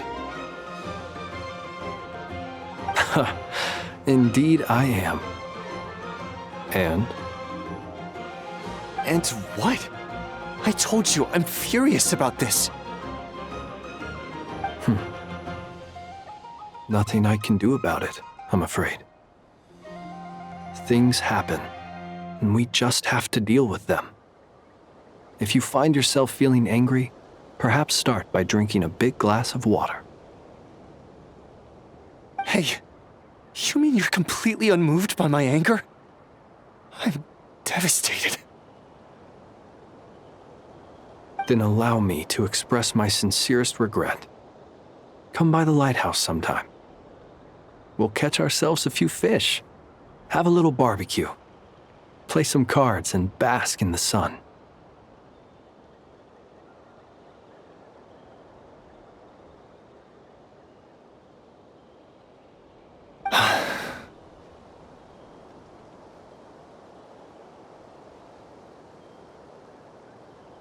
Maybe I need to spell this out. Lean in a little, Flint's. Oh my, this doesn't bode well.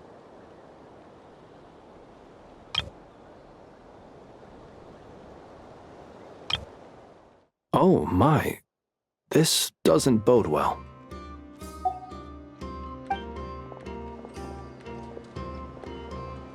Word is that you were caught up in a real horror show recently. People were amazed that you returned safe and sound. They've been debating whether you're even human. I've returned safe and sound from plenty of crises.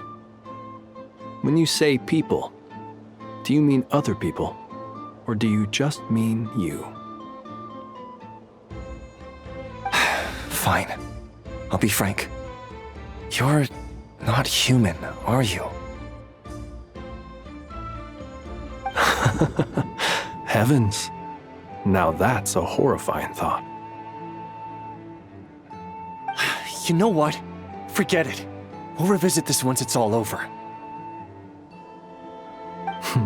A sound plan.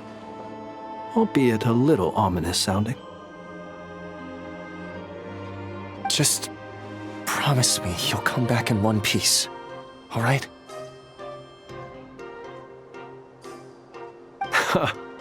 For you, Master Ilua, how could I refuse? Also, please pass my regards on to our colleagues. Tell them, thank you all for your assistance. Please put safety first as you proceed with the operation.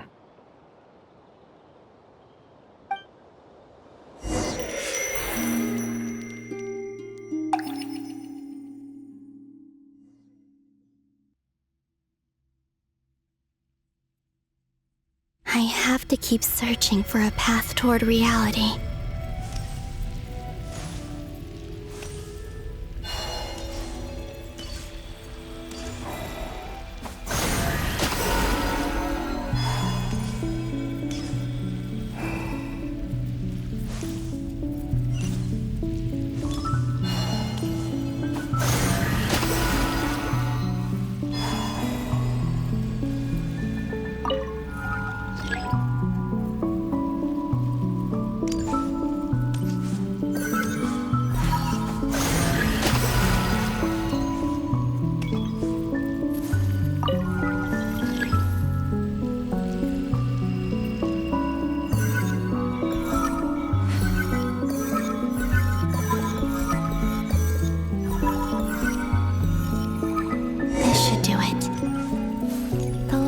Times I tried to influence reality in this space, it consumed a lot of Kuvaki. I'll try and be more careful this time. I need to leave key clues behind using less power. I hope everyone still remembers what I said on Moon Prayer Night.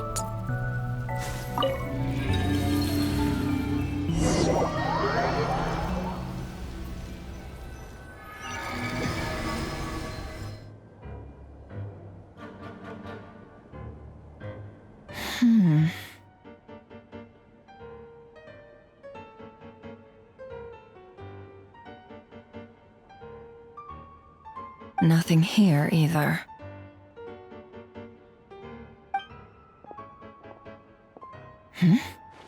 Flint's? Ah, Miss Nefer. What are you doing here? Unless... I just spoke with Itlua about arrangements for the search and came for a walk nearby.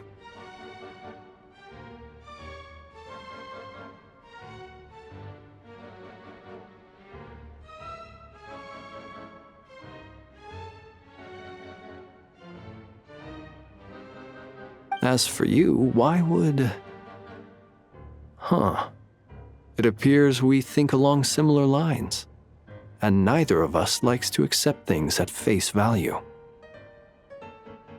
As well as figuring out how to gather intel on the Traveler, I wanted to confirm some of my own suspicions. Also, we'll need to bring a lot of force to bear against Ettore, even if we're only looking to rescue the Traveler. We can't leave anything to chance.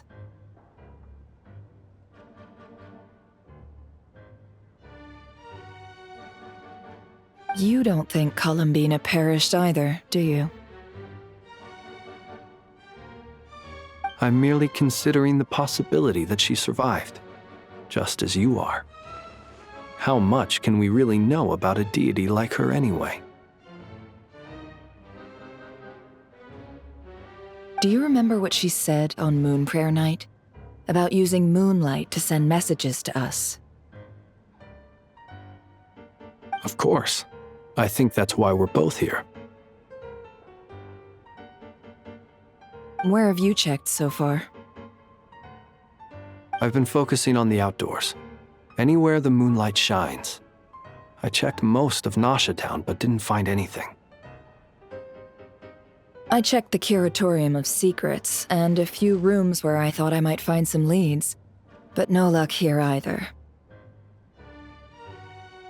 The only places I haven't looked yet are the rooms in the flagship. But process of elimination isn't the only thing that brought me here. Oh, really? What's your other reason?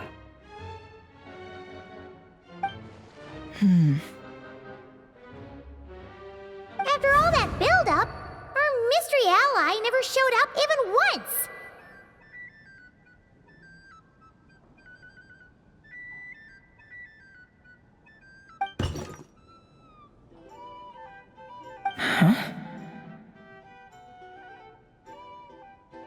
Am I imagining things?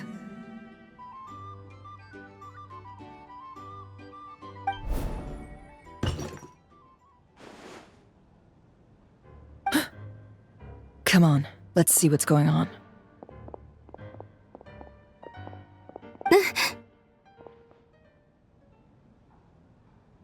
Oh no. I knocked over a vase as soon as I came in. It must have been caused by a Kuvaki fluctuation when I entered the space. Although, it seems like I'm not about to be pulled away this time. It looks like as long as I'm careful with my actions, it doesn't count as influencing reality. Anyway, is this the flagship? The Traveler mentioned that's where he was staying. I only went into the lobby last time, so I've never actually been here before. How does this space work? If nothing else, I can now be sure that it is not simply memory. He mentioned where his room was. I think it's this one.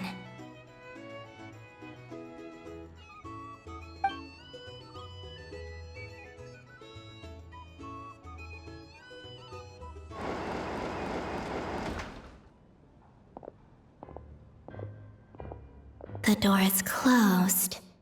But if this is anything like when I disappeared, then maybe...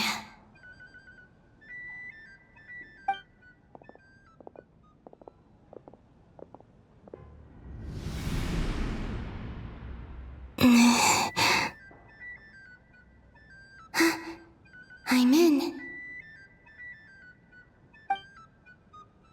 He and Paimon aren't here at the moment. I hope he's okay. I wonder what happened to him after that battle with Ettore. Best not to dwell on that for now. I need to try and leave them some clues.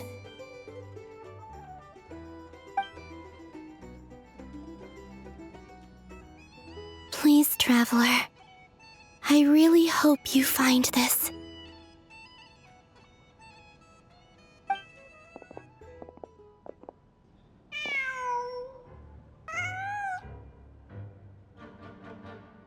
Huh. Just a cat. Nothing else here strikes me as noteworthy. Didn't you stay here for a couple of nights once? Before Rerir showed himself, yes. It's also where the Traveler and I first met. Did you notice anything unusual during your stay? I remember thinking how much noisier the flagship is at night compared to the graveyard. Other than that, no. The Traveler and Paimon were most congenial neighbors. This is where they've been staying, yes? Over here? That's right. I wouldn't usually condone breaking and entering, but we can make it up to them later. Focus now. I have to write a message on the wall using Kuvaki, just like I said on Moon Prayer Night. Simply open your windows on nights when the moon shines bright, and the moonlight will naturally flow towards the words I have written. Here goes. I'll need to carefully control my strength.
There's a noise outside the door. Is he back?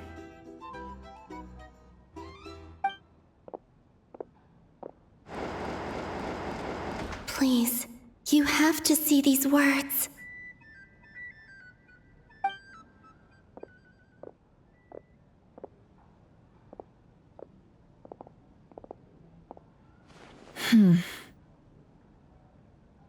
Well, do you sense anything?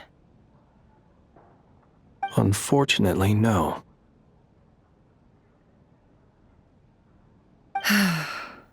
And this place was our last chance. Not necessarily. We've only looked in Nasha Town so far. Miss Columbina said she would leave messages at her friends' dwellings. It's still worth checking where Miss Lauma lives and where I live. Let's try and make some time to look into those then.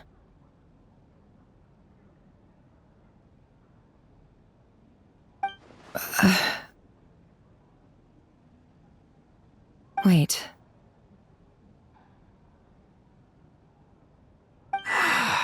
What are you waiting for? Paimon might have overeaten slightly.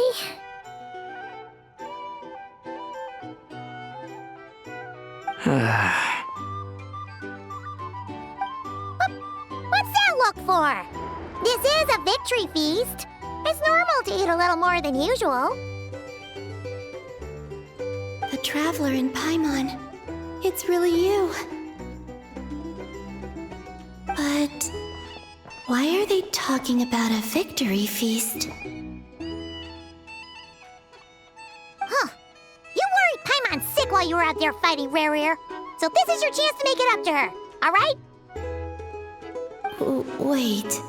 So this is the night after the battle against Rerir? How did I end up here? That's quite a long time ago now. Wait.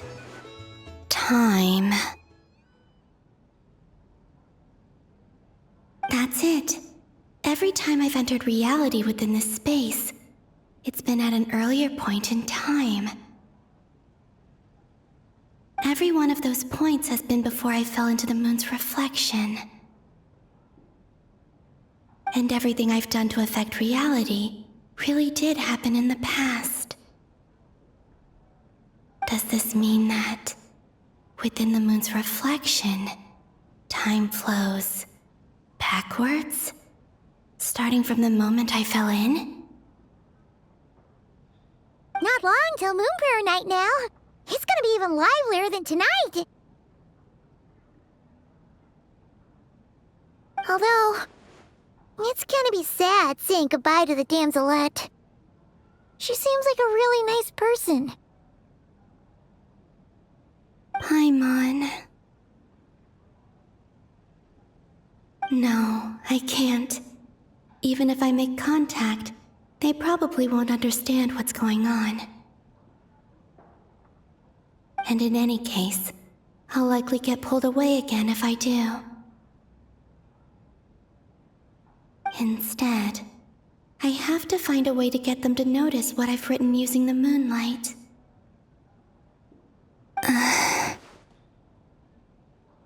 Wait, even I hadn't thought of doing that before Moon Prayer Night. They'd never conceive of that possibility.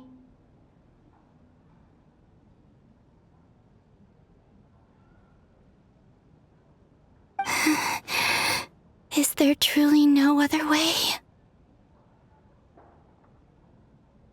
Don't lose heart. We'll find a way somehow.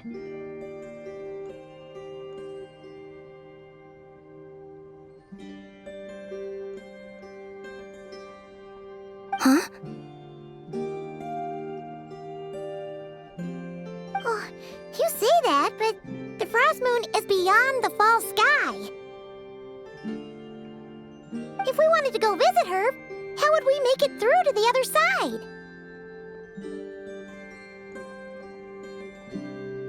We might not have all the answers now, but I'm sure we'll find a way one day.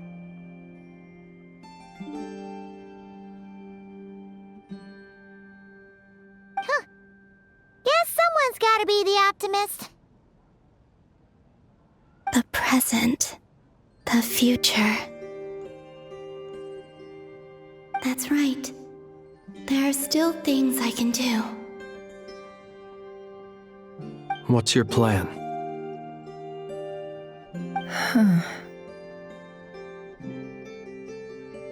Flint's, when you were staying next door, did you ever open the window?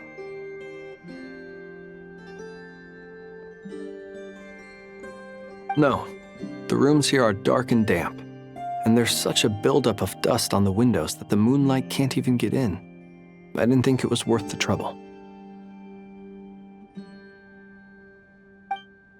The moonlight. I think I see where you're going. One moment. I'll see if the owner is available. Don't bother. Time is of the essence.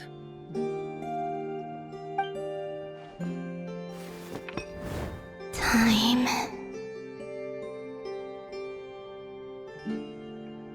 Even if no one sees what I've written at this moment, maybe someone will remember what I said after Moon Prayer Night.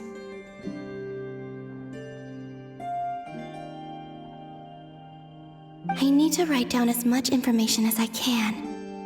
And maybe one day...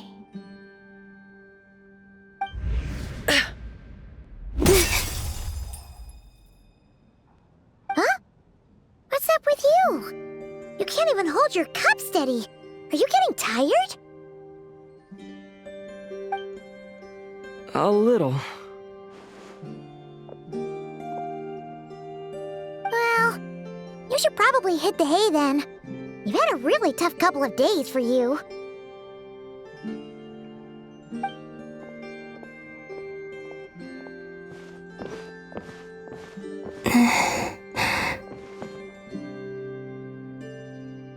You truly have.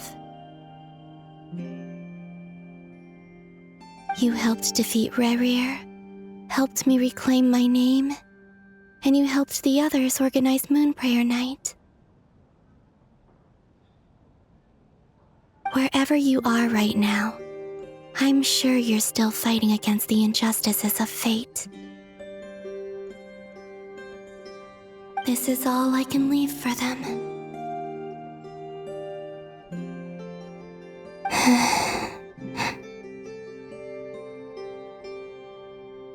How I wish I could stay here.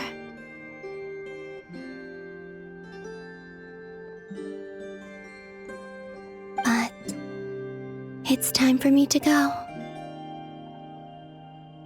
I hope to see you again in the next time. And if the opportunity presents itself.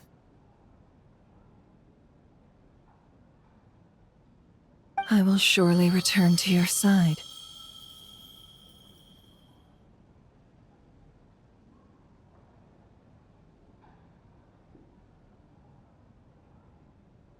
Huh.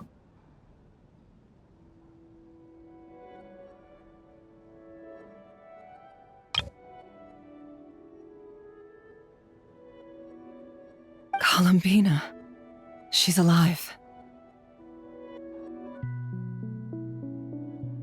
Not only that, but she's left us an entire wall's worth of clues. She even wrote down what would happen on Moon Prayer Night. It's just a shame we found it too late. I am here. Time in this place flows backwards. I am constantly moving forward. It sounds like she's found a way to influence the past using Kuvaki. But her future is our past.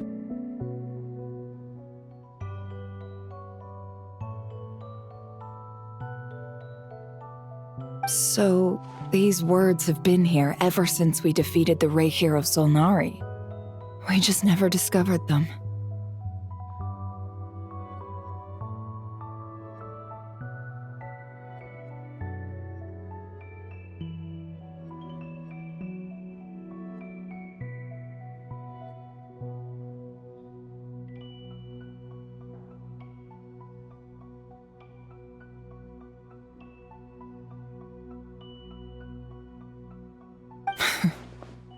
Which came first, the chicken or the egg?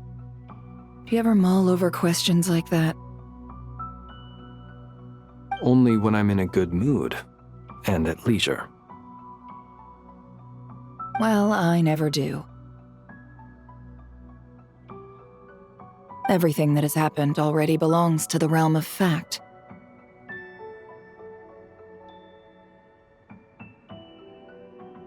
As a business person, and especially an intel broker, what I do is extrapolate from those facts to try and read the future.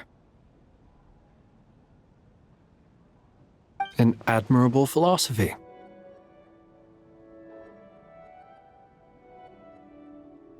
It's a means of survival. Let's go. We have a wall's worth of clues to share with the others.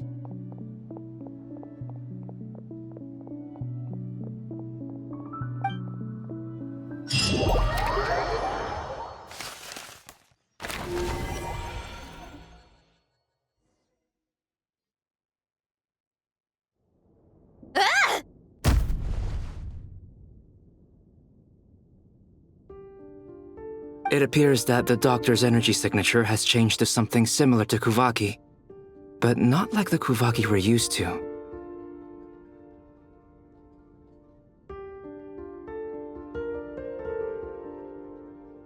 Nodcry's Kuvaki devices will only have a limited effect on it.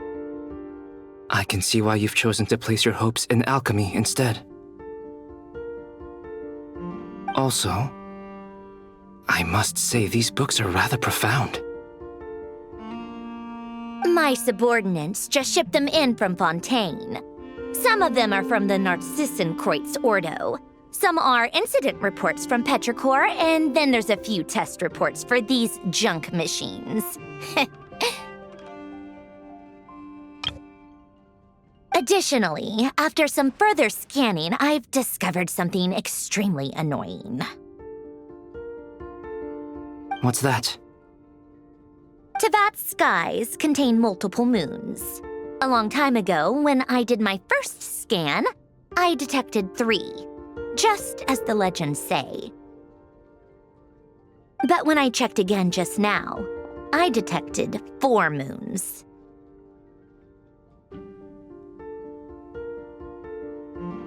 So there's one extra?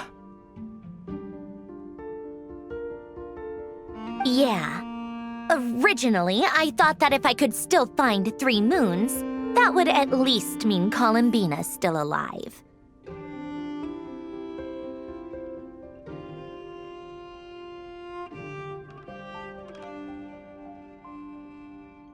But then it occurred to me that apart from the frost moon, Teyvat's moons are just husks. And husks surely shouldn't show up in the scan, since they're not alive. It's weird, isn't it? If we can't even distinguish between a dead and a living moon, how are we supposed to know whether a moon goddess is still alive? Or does this mean that the moon marrows are equivalent to the moons themselves? It's certainly possible. In which case, the 4th moon you detected may be Dotori's artificial creation. So he wasn't bluffing. He really built his own moon marrow. Ugh! I'm so mad right now! It's easy to get overwhelmed when you have too much on your plate. Maybe you need to relax. Perhaps try going for a walk, or simply take a few deep breaths. Nothing can calm me down at a time like this. I need more time, and I need progress.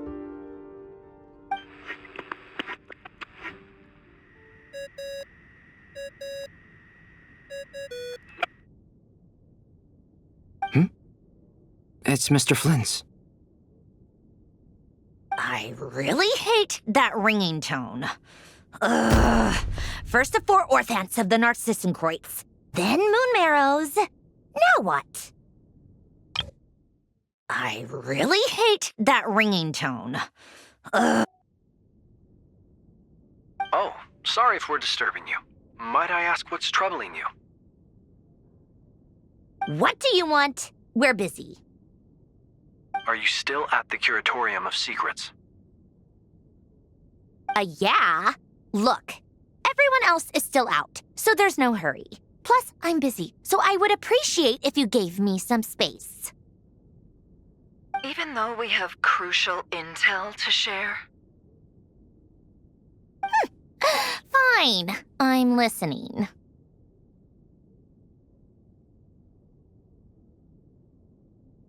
Do you intend to share it via the Dodo communication device? Ordinarily, I would, but this is a unique situation. I think it's best that we discuss it in person. See you at the Curatorium.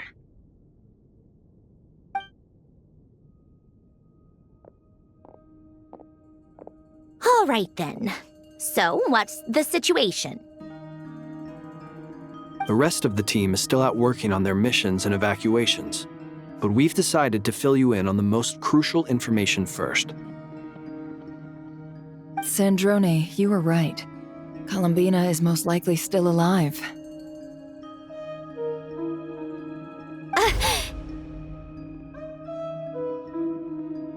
That's the best news we've received in a while, by a long way.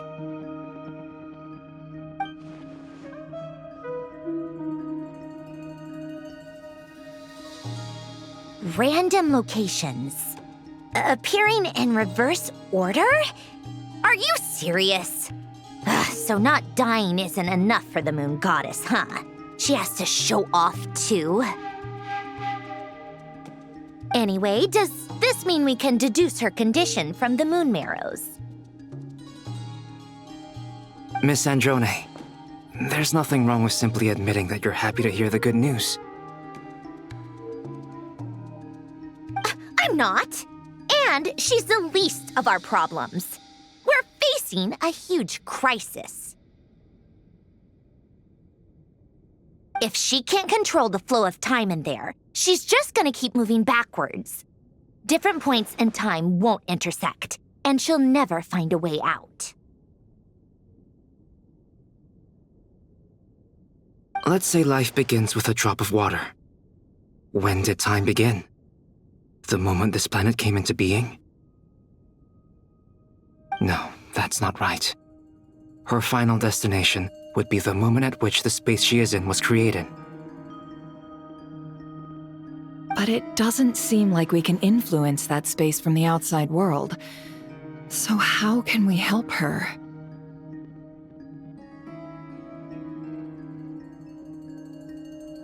Also, if she's alive, Rerir and Thalindis might be too.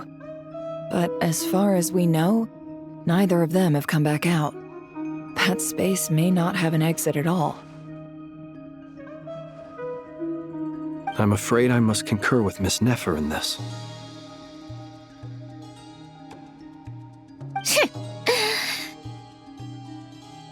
Can't exactly argue with that. Let's leave it there for now. I've taken notes on everything you said. Will it help with your research? I doubt it's gonna help with breaking Dotori's energy fields. But who knows when it might come in handy. Better to have it all written down than try to remember everything when I need it. All right, I need to get back to my research. Mr. Albedo has made a lot of suggestions that will require my undivided attention. Sure, I'll stay here. I have things to work on.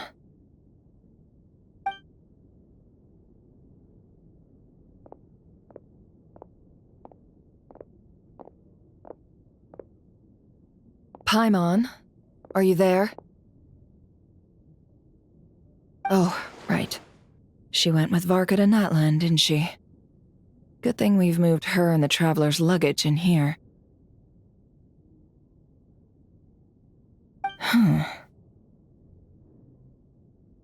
Speaking of the Traveler, where could they be?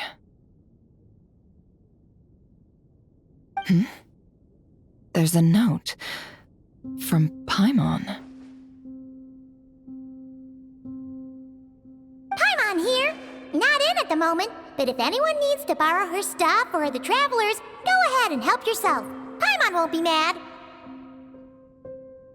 Also, Traveler, if you get back before Paimon, make sure to get some rest. Paimon misses you a lot, but put your health first, all right?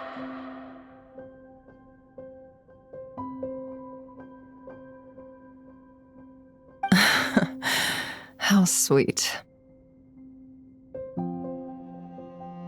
Well, since you offered, Paimon, don't mind if I do.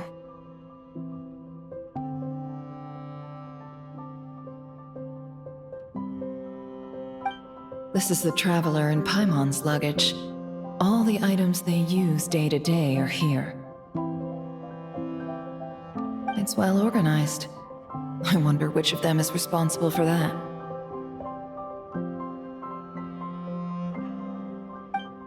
What do we have here?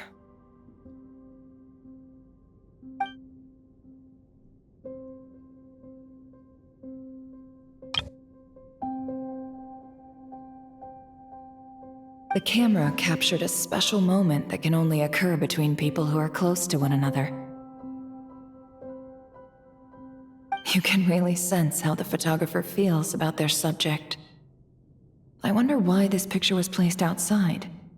Is it because Paimon recently looked at it?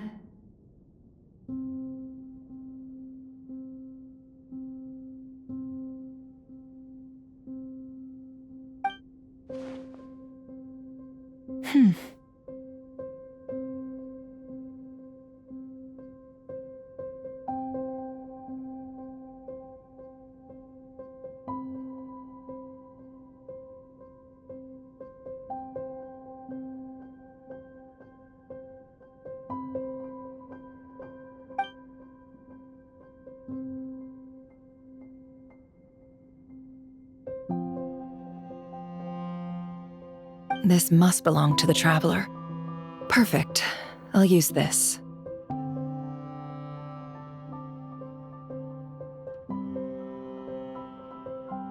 Hang in there. We'll find you.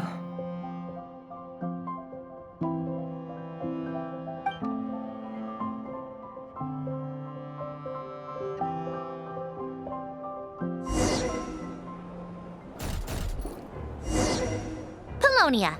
Search keyword world formula and bring me all relevant books.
Let's see.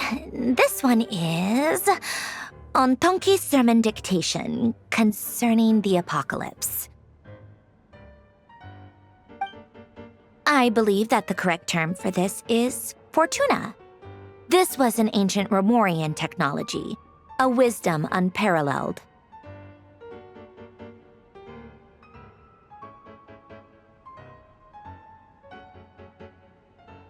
I never imagined that Romorian ideas would be so similar to the diagram I have named, the world formula. This is strong evidence that human civilization should gradually shed possibilities as it continues to explore and evolve. The end of humankind may well be upon us right now. The sparks of civilization shall run out, unless we consider introducing variables from outside the system.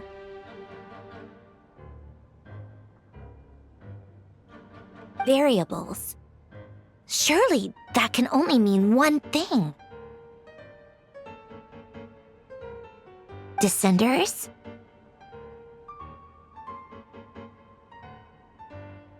Dottore likely captured the Traveler because of his descender status.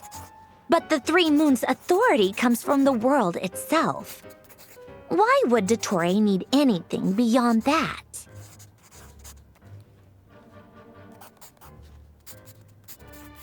Where does this variable factor in? The world formula calculates the fate of an entire world. Introducing a variable would therefore give us...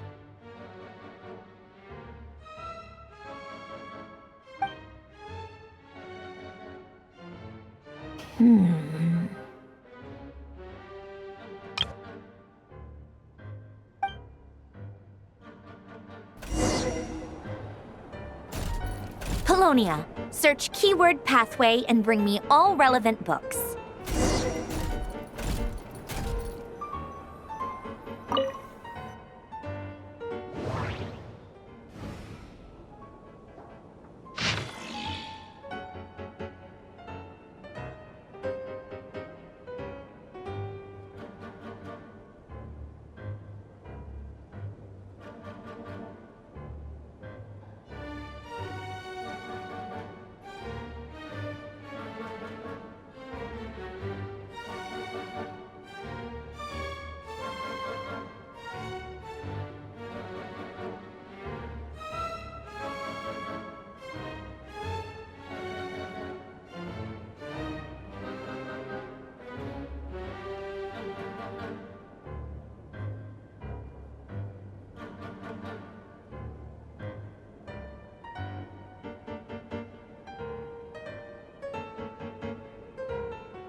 Otonki Sermon Dictation. Explications on the Chemical Marriage. These titles are pretty esoteric. Observe and compute the pathway displayed in the guidance diagram. Deconstructing and reversing its effects could generate potential ideas. So, it's one of Renee's draft lectures. Deconstructing the pathway. I suppose that could lead to a breakthrough.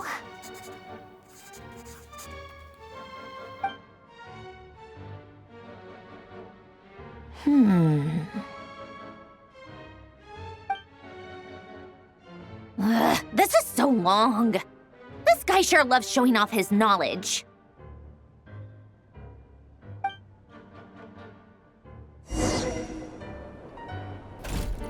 Polonia. Search keyword tree model and bring me all relevant books.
Most of the experimental devices proposed by the Lilia Crucis Ordo are built based on the simple and basic logical structure of a tree model.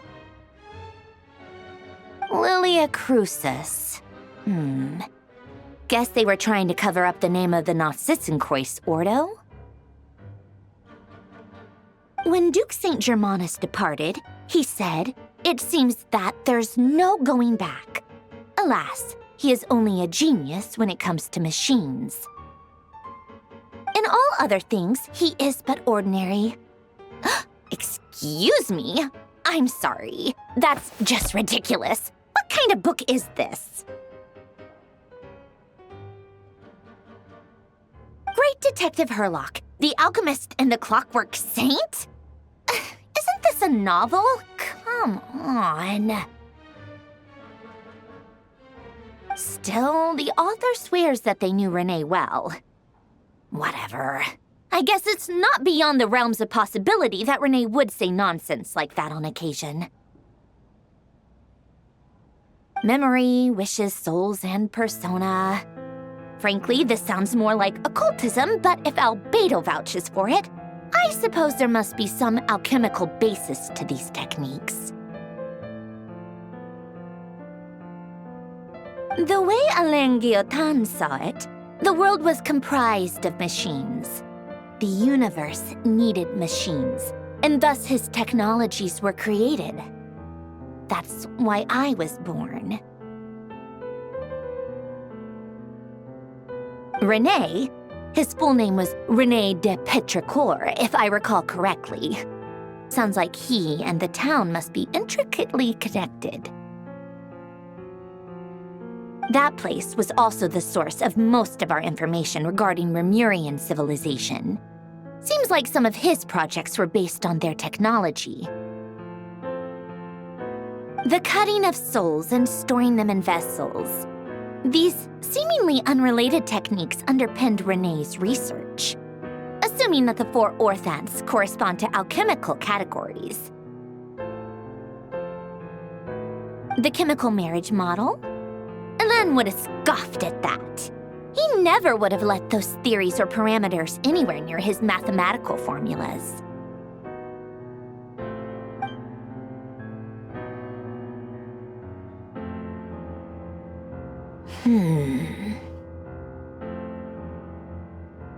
What was Alain's view on Renee?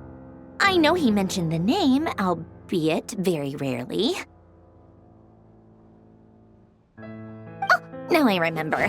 Alain's old notes are here too. They mentioned Renee once.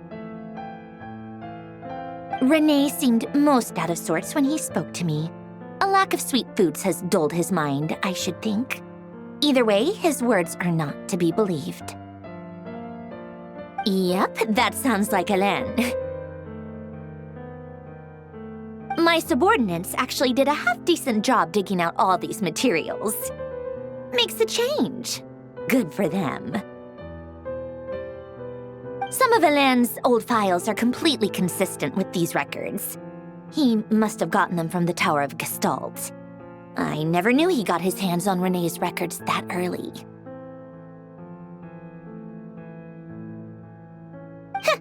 He may have kept them, but he never even attempted to use them. Didn't believe a word they said.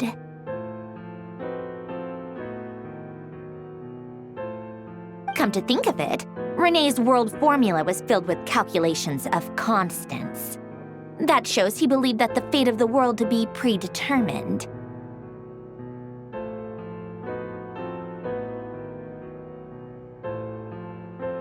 As for Alain... it's been too long. I forget what he said. What would he have said? A guy like him, fervent believer in machines, but not headstrong enough. The world can be changed. It is worth persevering. Yes, that's how he used to think at least. He created that procedure to save this world. Yet the scale of the world's fate proved too enormous. The result was beyond his ability to calculate. He died having never seen the outcome. And there I was, left behind in the ashes of his dreams. Did you really never take a close look at Renee's research? Or did you read it but deem his philosophy incompatible with your model? The very thought of trying to incorporate his ideas probably made you feel sick to the stomach. Well, don't worry, because there's a whole new category of lunatic in town. Next to Dottore, every other madman looks sane. You once asked me what I wished for. Should have asked him instead. He's the one pining for things you'd sooner die than witness.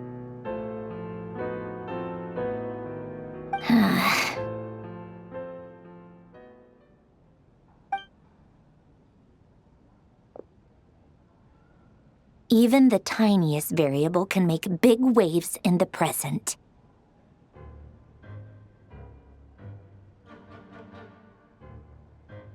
Now then, allow me to put these incompatible fragments together in your stead.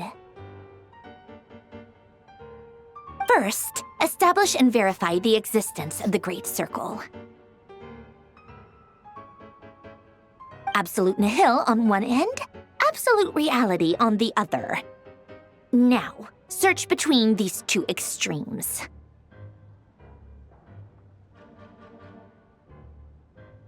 Then, the construction criteria. Variables.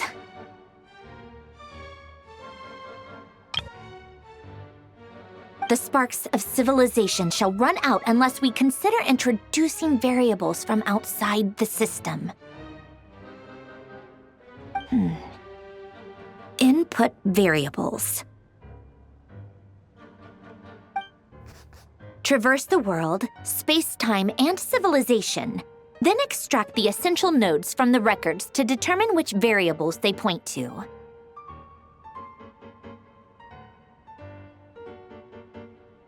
The primordial power that differentiated itself from the void. The power of light. Yes, light. Records. Hyperborea.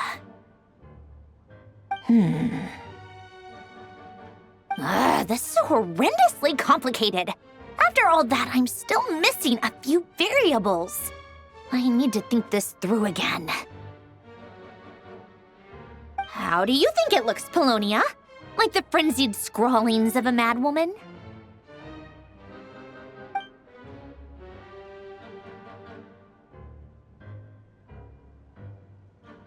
Fine, keep it to yourself.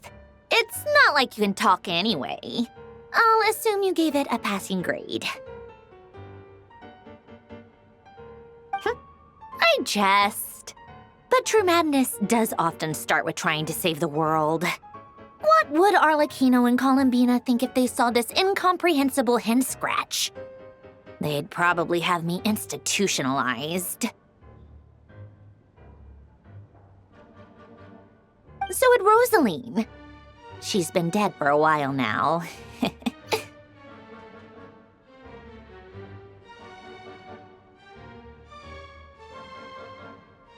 When I close my eyes and think back, I can still see her face. And that enormous dress she used to wear. Such a bizarre choice. What possessed her? Oh, and the clack-clack of those heels used to drive me insane. No one's asking me, obviously, but I hope you all know that I never wanted to save the world. I'm not crazy. I don't have delusional ambitions, and that's a clinical fact.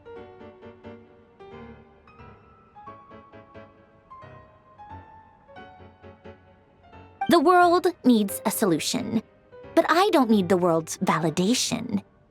It's the world begging me for answers, not the other way around.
to go with the tea.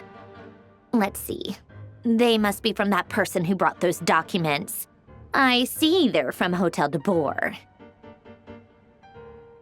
Something's written on the box. We are proud to present this homage to the Fortress of Meropede's fun-filled meal collection system. Fortune cookies! Have a lucky start to your day. Sounds like a dumb gimmick to me. Be early to bed and early to rise. Get plenty of sun and drink plenty of water. Then things will surely go well for you. What? Are you kidding me? Somehow I doubt that an early night and a glass of water is magically gonna save a world on the brink of existential peril.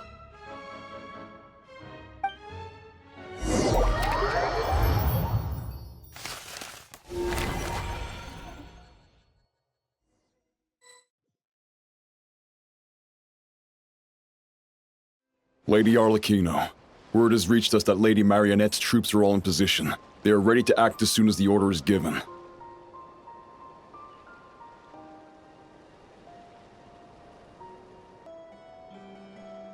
Excellent. The only thing is, they are fewer in number than we expected. It looks like many of them must have lost their lives at the hand of the monsters released by the Doctor. Can't be helped. Allow them to join our ranks and keep in contact. As you wish.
It's been a while, Arlecchino. You look well. Did Dottore really have to build his lab right on the sole path between Snezhnaya and Nodkrai? Had to go on a huge detour to stay out of its line of sight.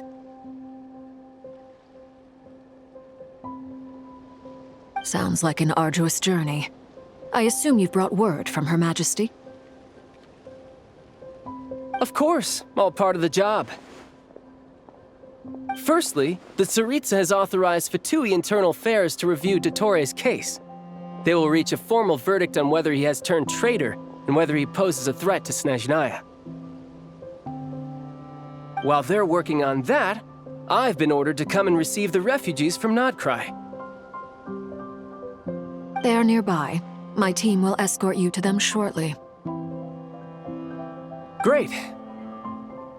Aside from that, Her Majesty has a message for you and Sandrone personally. Huh? Where is Sandrone? She stayed behind to work since I was making the trip anyway. It seemed sensible to have one person on standby at base while the other came out to meet you. All right, guess that's just how she rolls. In that case, tell her that the Tsaritsa's decree this time is pretty awesome sounding. I think she'll like this one. Still, I wonder what... Wait, what's that? Did one of our troops turn into a monster? Take him out.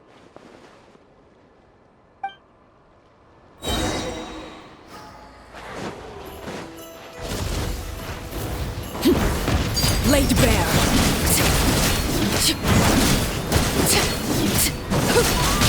You've gotten stronger, Arlecchino. Nice. Stop that right now. I appreciate the praise, but I am not fighting you today. I knew it.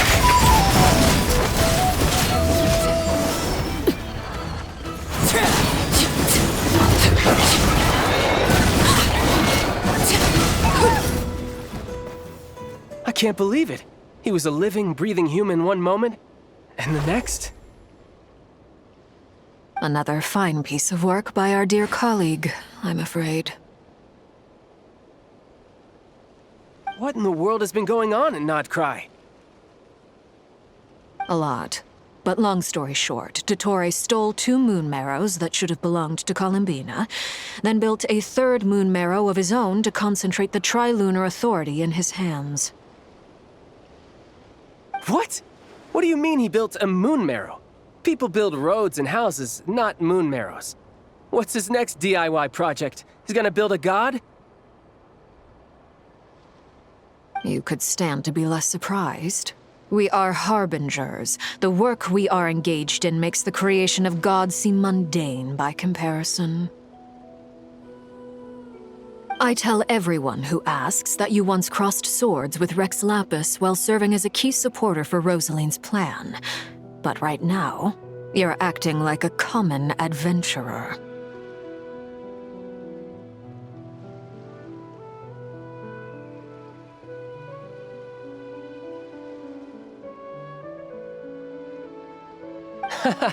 Thanks for speaking up for me. Those 2 really took me for a ride back then. Then again, surely no common adventurer would manage to get tangled up with them the way I did. That's gotta count in my favor, right? It almost sounds like you wish to repeat the experience. I might have to lower my opinion of you. No. I'll stop talking. Please, go on. Dottore is currently still experimenting with his newfound power in ways that continue to corrode the outside world. As for the human mutation, I believe this is simply a consequence of his experiments, and not a strategic move. That radiant beast was once a subordinate of Sandrone's. I suspect he was only allowed to live so that he could become an experimental subject. Also, those of us who fought Dottore have been afflicted with a curse. As such, I cannot leave Nodcry. This is so much worse than I thought. No wonder Her Majesty's decree is so extreme. While these exceptional circumstances persist, the Harbingers are hereby authorized to use unilateral executive powers. Should Dottore pose a threat, Arlecchino and Sandrone are permitted to eliminate him.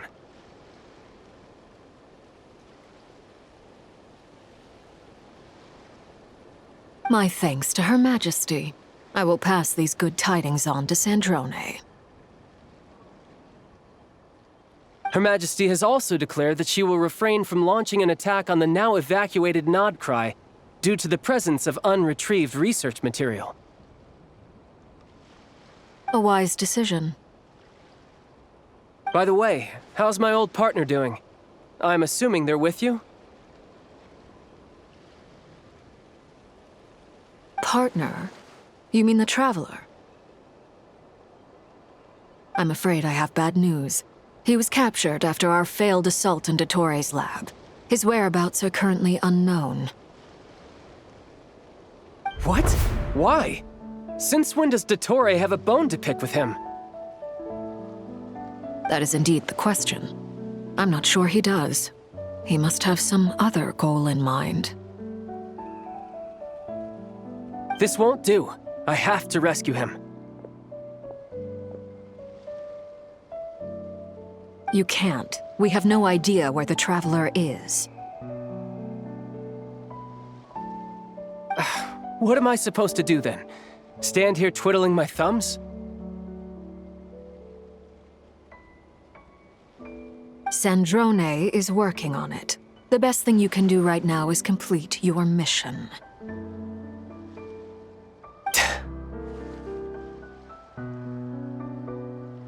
Fine. I guess I'll leave this to you then.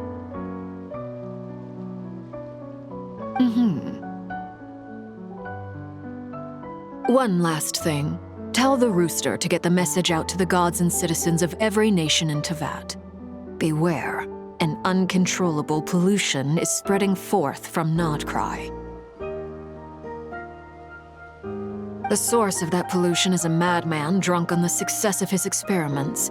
The Fatui and our allies will endeavor to contain the threat.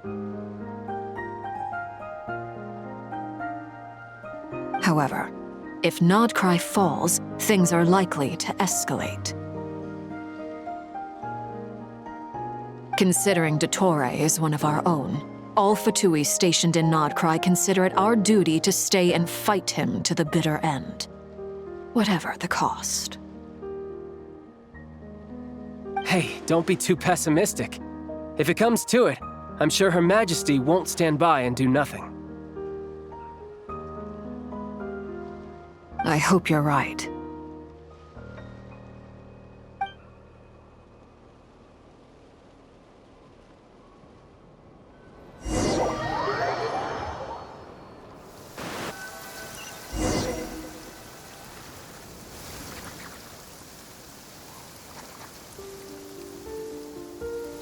You're right on time. Thanks. Hey, do you think I'll get that gliding exam exemption? I made sure I was on my best behavior in Mondstadt. I landed well outside the city and walked in through the gates. I'll help you apply, don't worry. For now, let's see what we have here. What are the doctor's energy fields even made from? The usual attract and repel principles that govern Kuvaki don't seem to apply to them. They are very mysterious, but ultimately, they appear to be comprised of energies from the three realms. Thanks to research by Master in the Hexen Circle, we know that Tevat's 7 elements are derived from the more primordial power of the Light Realm, which is antagonistic with the power of the Void Realm.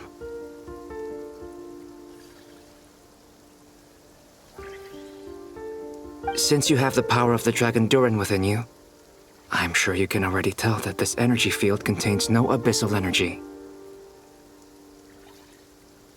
That's true.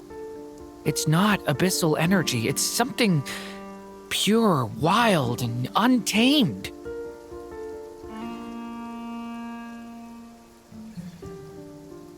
I've been thinking about something.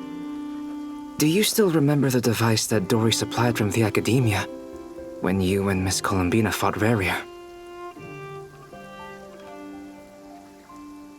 That was one of the most marvelous feats of ingenuity I've ever seen. The design, the craftsmanship, the material selection. I couldn't fault any of it.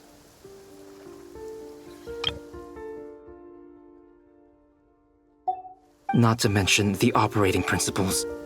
Surely the most ingenious feature of all. Dory didn't go into detail on how it functions, but I have a working theory. The clue was that Miss Columbina was somehow able to use the pyro energy that you provided, despite the fact that, as a moon goddess, she should only be able to use Light Realm energy in principle. Now, all elemental energy is, of course, derived from Light Realm energy to begin with.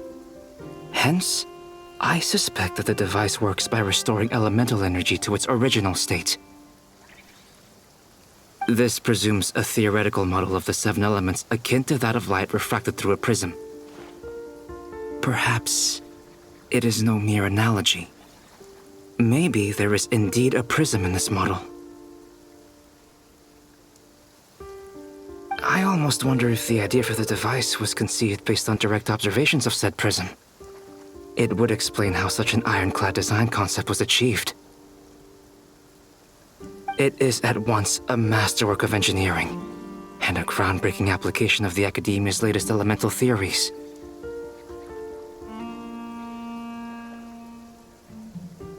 I suspect only Lesser Lord Kusanali herself could have devised such an ambitious technology.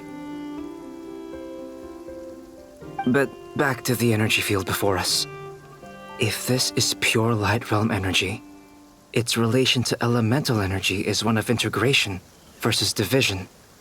Or you could say that the former contains the latter. Could this mean that elemental energy can dilute the power of the Light Realm? Should we give it a try? We should.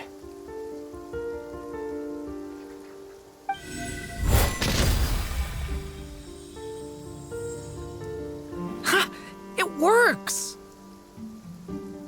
Clear signs of disruption were detected at the periphery of the energy field. This indicates that elemental energy can disturb or even negate the field. Now you try. All right, here goes.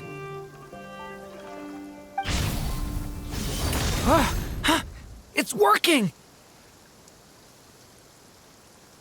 Switch to abyssal energy and attack again.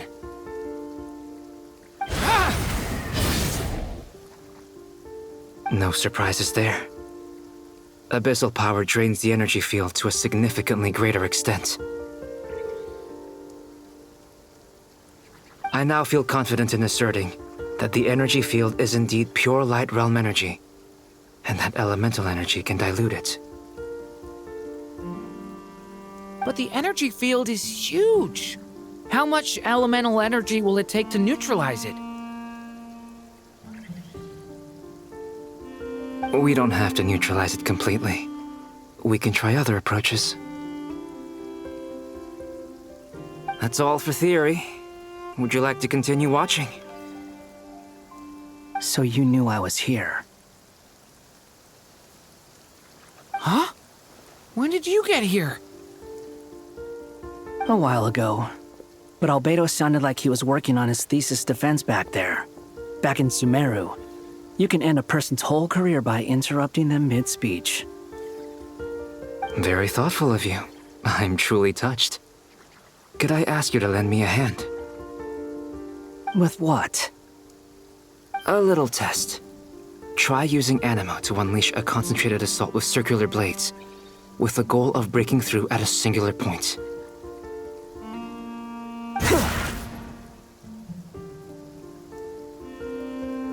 Nice! This time it tore through the field. Tremendous. This is a major breakthrough. Should we go through? We probably shouldn't risk having mutually antagonistic energies in such close proximity. Durin, you stay here and watch the entrance. Hat Guy and I will go in to investigate. Sounds sensible to me. Keep your eyes peeled, Durin. Don't worry, I got this. You two be careful in there. Just give me the signal if you need help and I'll dive right in. What do you mean, signal? It's based on a new alchemical concoction I developed last month. When 2 bottles of it are smashed on the ground together, they emit a blinding burst of light. If it comes to that, remember to shield your eyes with your hat. Glad I asked. Thanks for the heads up.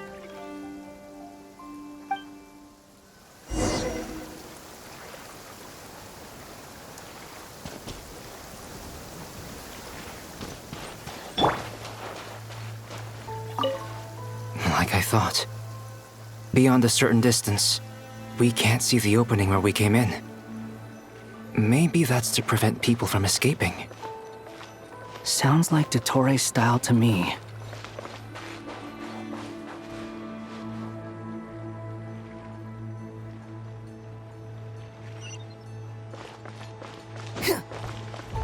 Not much has changed.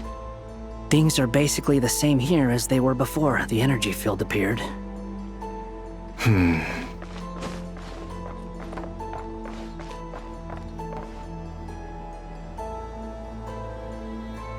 They have no heartbeats and they're not breathing.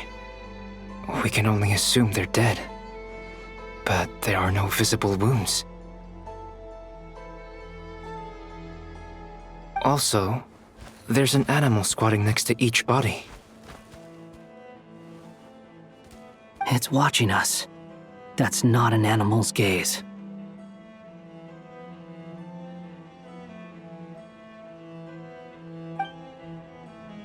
What are you trying to tell us? Doesn't seem eager to talk. I guess maybe it's just an animal after all. Let's keep looking around.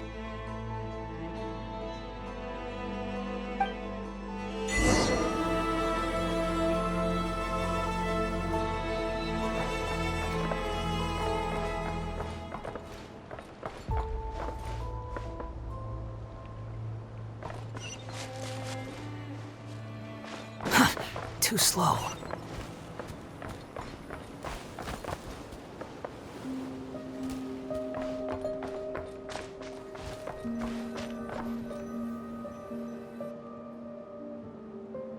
Same situation everywhere.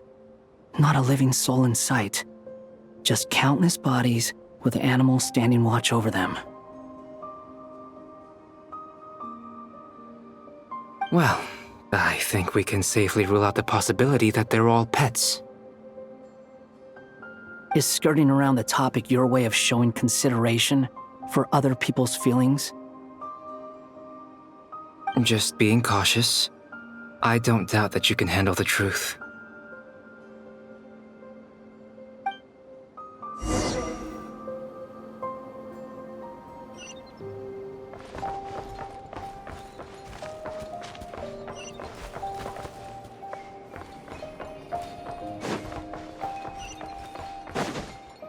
Careful.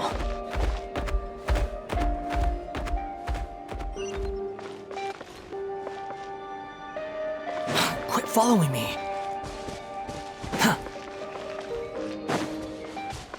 Please, help us. Please. Over there, I hear a voice.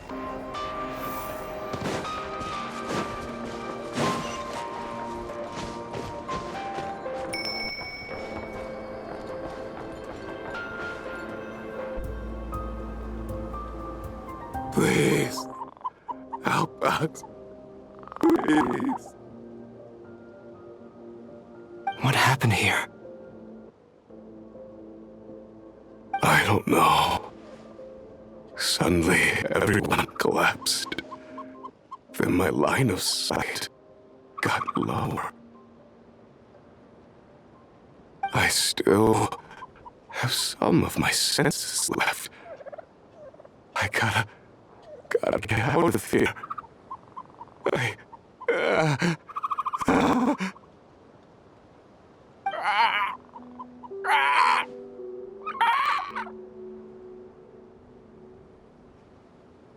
It looks like there's a huge experiment going on inside this energy field.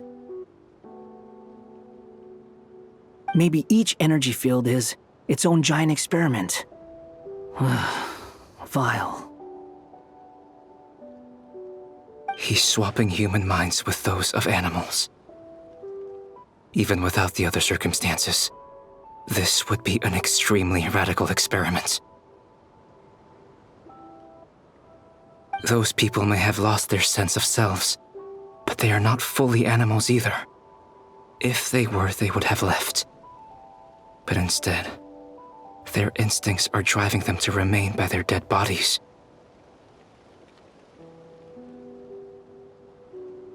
We should go. No sense in sticking around here longer than we need to. Agreed.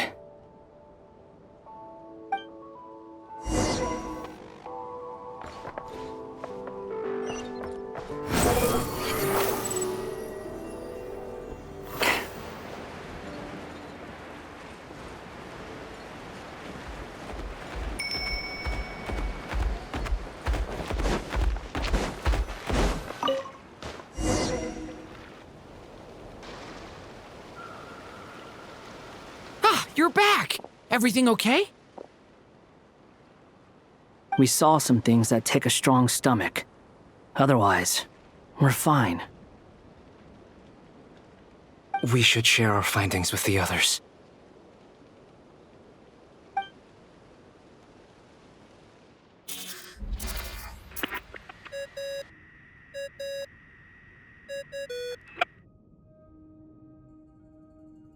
Yes?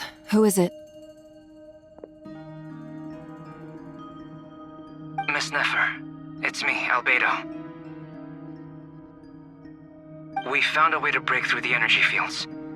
With enough control, it's possible to tear them open using elemental energy.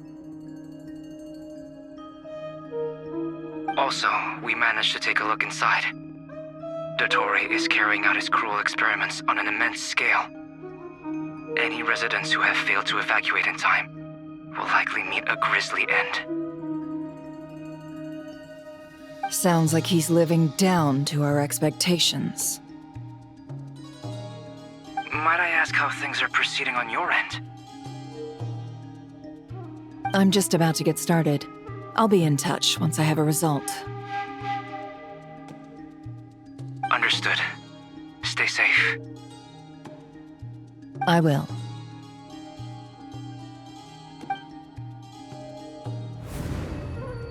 Well, Nefer, I'll link up with you once my tasks are complete. What makes you think I'd need you to do that? I'll need it. And considering the way you approach certain matters, I think you'll be better off with me present.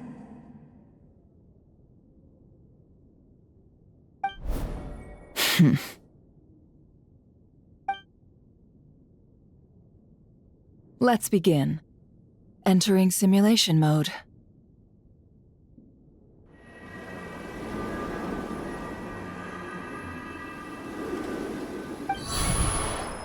A vast wasteland. Is this the Traveler's inner world? I was expecting something more vibrant, to be honest.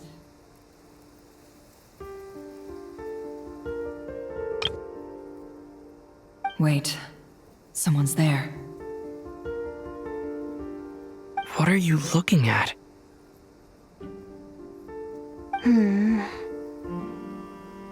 In that case, I'll look at it with you. I want to know all about everything you've seen and experienced. Is there somewhere I should return to? Or should I stay here and be the hero everyone says I am?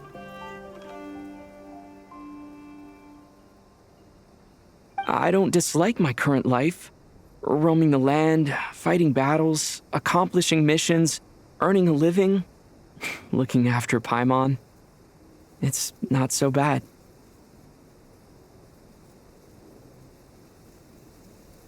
I guess the only thing that's missing is that you're not here with me. This is the conscious layer, which contains a person's true feelings. It is filled with both longing and kindness. I suppose anyone who lives long enough ends up wishing for someone who can't be there. Maybe it's the only way we can feel truly alive.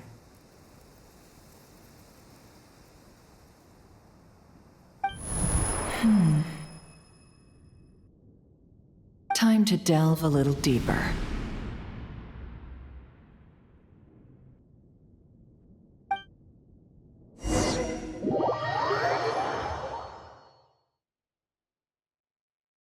Nasha Town is hardly the optimal choice for a place to live, but it has character and a reasonable population density.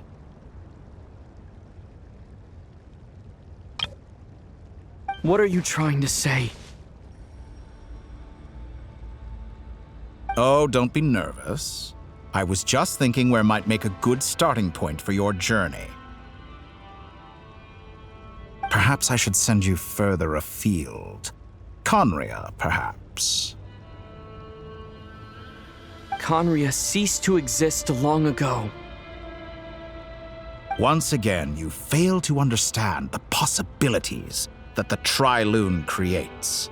Anything that has existed in the past, I can now recreate. You simply do not wish to see that happen. That might be because you miss your sibling and fear getting answers that you are not ready to learn.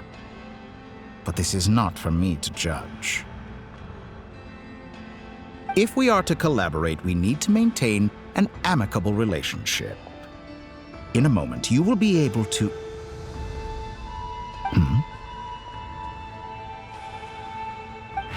Oh no.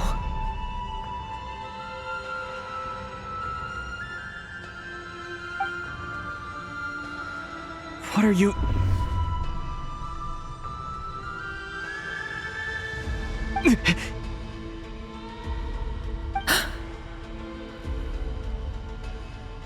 What are you gonna do? Don't move.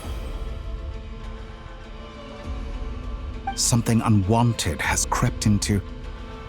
Oh? Gone as quickly as it came.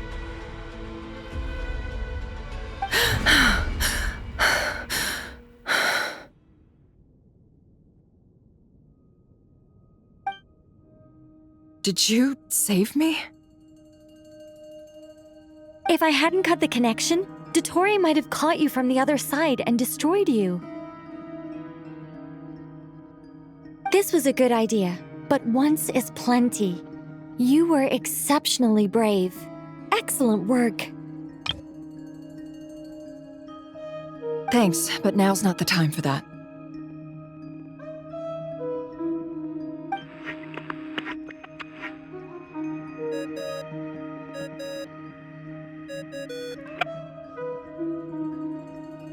Albedo speaking.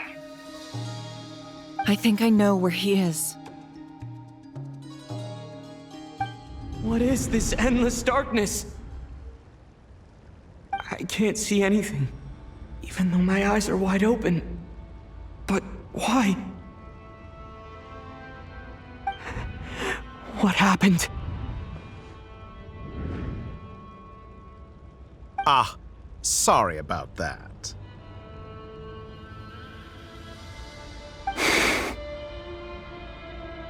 I take it you didn't notice.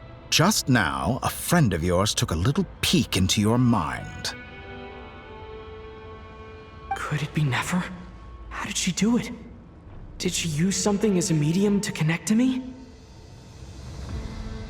Do you think she's aware of your current circumstances? Oh dear. Have I stunned you into silence? I only wanted to slow down your time a little so I could stop your intruder in her tracks. It would have been nice to capture the spy.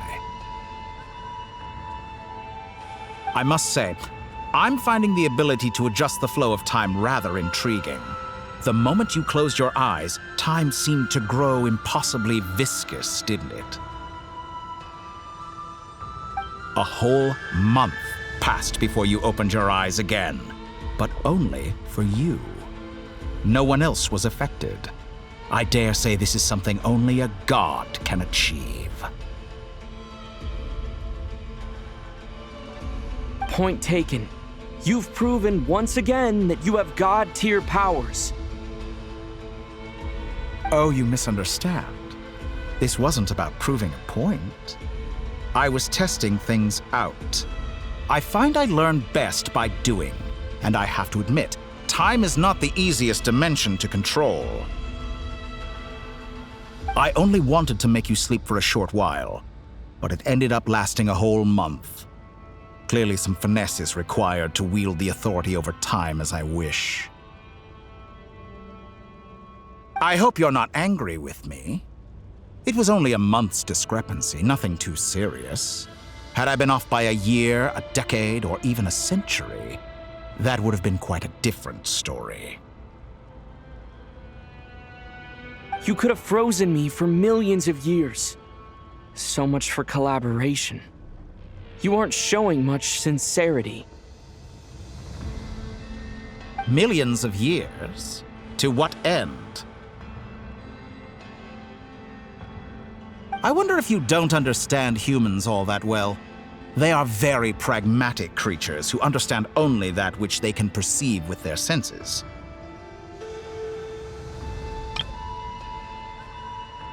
If I had you sit here for a week, I imagine people might sympathize.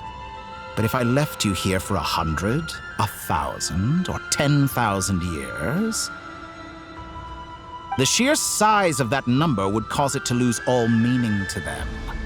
They would not have the capacity to comprehend your suffering, and thus they could not empathize. Unfortunately, while gods do exist in Teyvat, it is ordinary humans that account for most of the population. Their lifespans are so limited, their bodies so fragile. Did you ever really hope that they could begin to understand someone like you?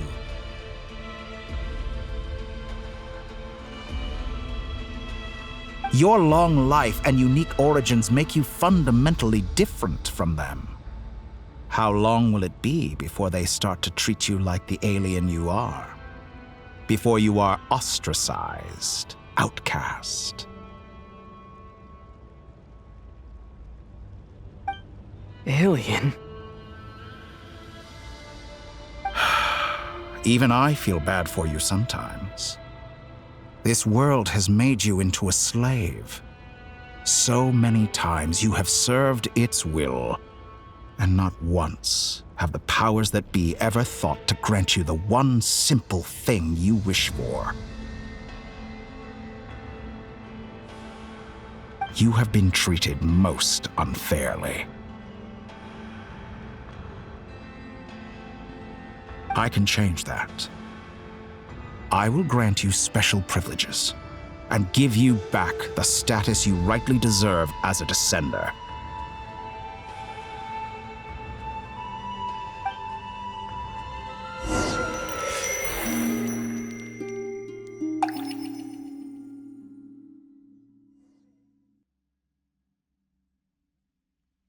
I've entered the past 3 times at this point, but I still have so many questions.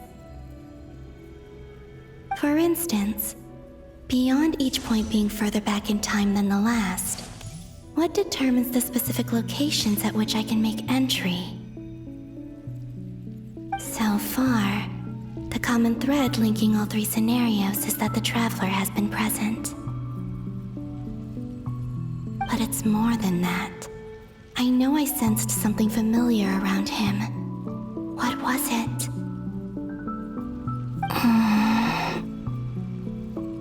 I'll keep this question in mind as I carry on.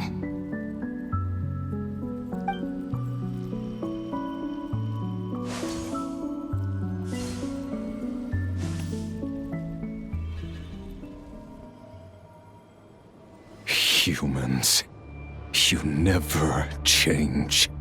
Always trying to use powers you neither comprehend nor control.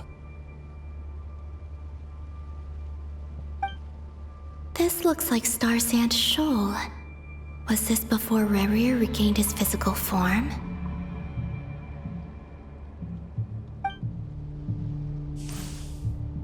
You've messed with the cannon again, huh? Sorry, but this round's not gonna go your way. The cannon. That's right. I was at Silvermoon Hall and I sensed an abnormal Kuvaki fluctuation coming from Nasha Town.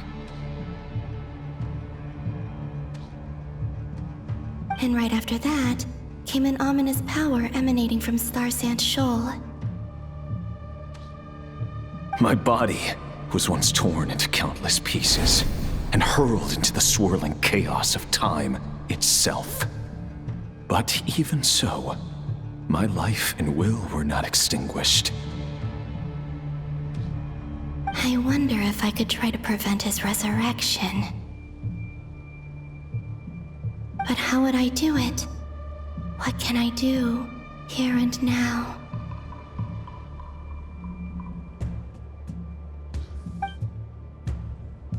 Traveler!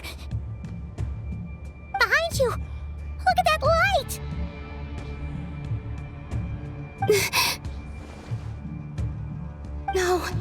I won't make it in time.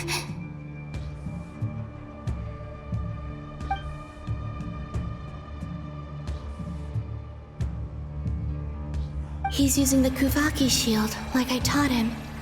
Is he going to use it to block the cannon's beam?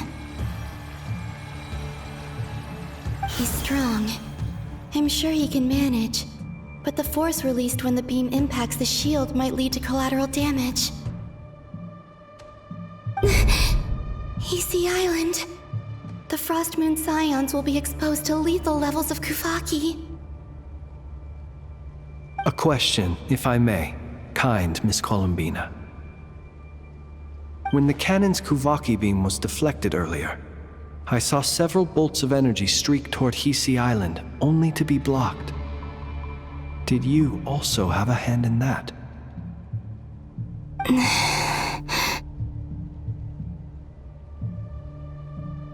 Maybe that really was me after all. Well, future me. But I don't know if I have enough power left. Sigi sato pasa sais, niti ipotuvdos.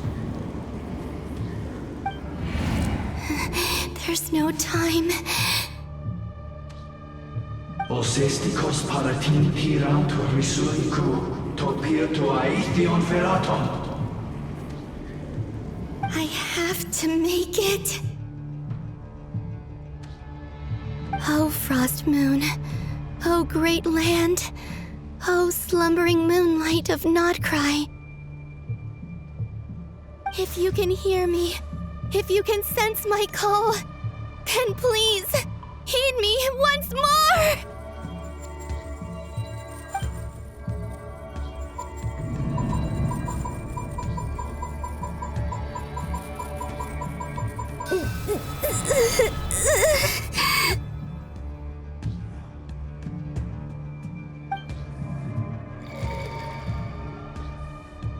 Did it work?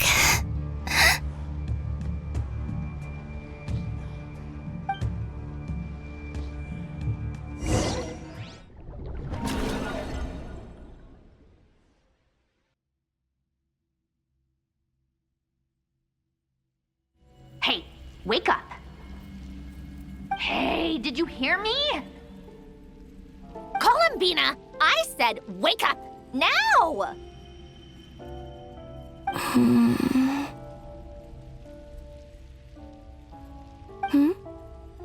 Oh, good morning, Sandrone. It's 3 in the afternoon, actually. And could you kindly not use my quarters as your personal nap room next time?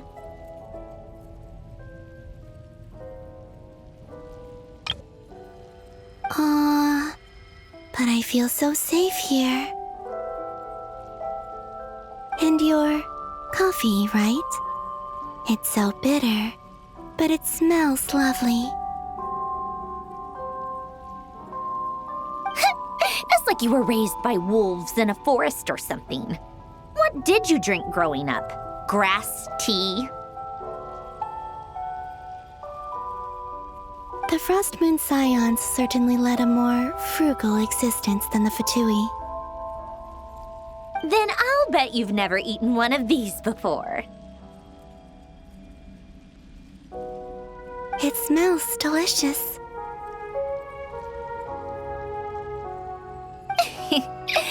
That's because it's a Fontanian recipe. I had a little free time today, so I made a batch. Rosaline will be here shortly, but if you really can't wait, I guess you can go ahead and...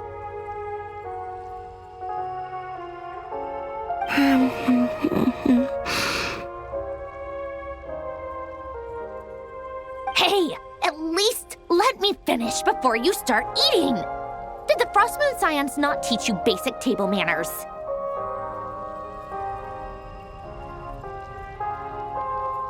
Or did the rules not apply to you because you're the high and mighty moon goddess?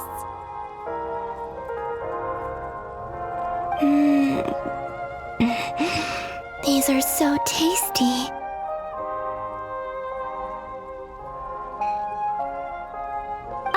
course they are. I made them. I was worried they might contain traces of machine oil.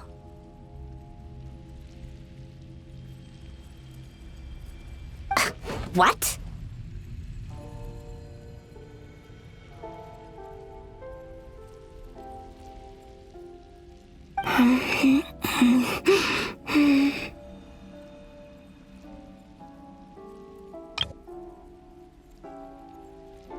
You know, there's something I've always wanted to ask you.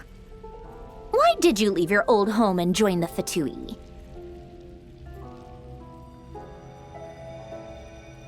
I mean, I'm sure their food was awful. But there's gotta be more to it than that. Well, life there didn't go quite how I imagined.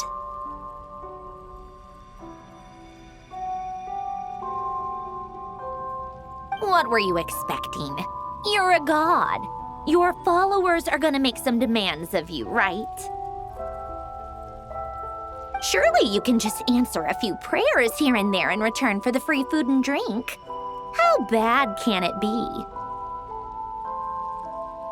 Well, would you help other people just for free food and drink?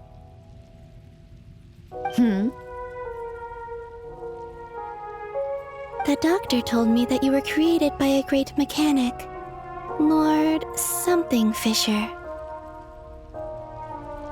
The Lord Artificer. Ugh, some people can't keep their mouths shut. Oh, Lord Artificer. And didn't he have something to do with the, narcissist?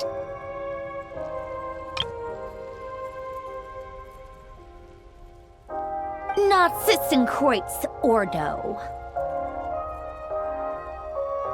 Yes, that was it. Narzissenkreuz Ordo. So, would you try to fulfill their wishes? You must be joking. I wouldn't go even if they paid me. I don't even know them. Exactly. Well, I felt the same way. I did not know the people who made demands of me. Huh. What do you know?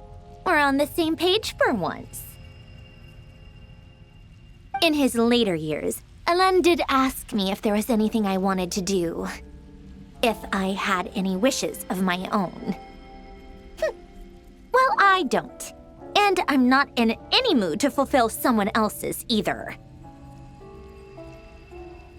Who's Alain? He was the...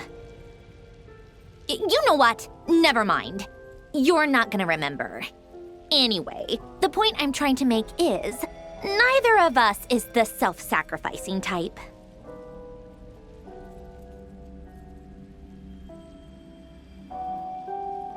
Let me ask you this.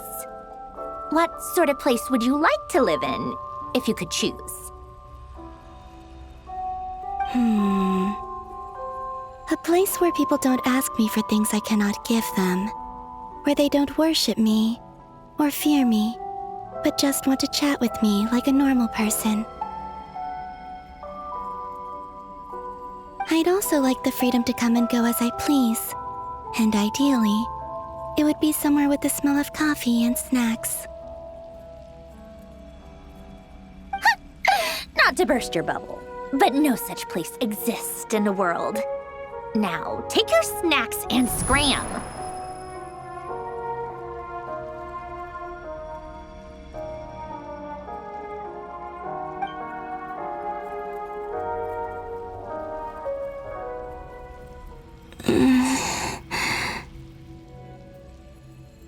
Did I pass out?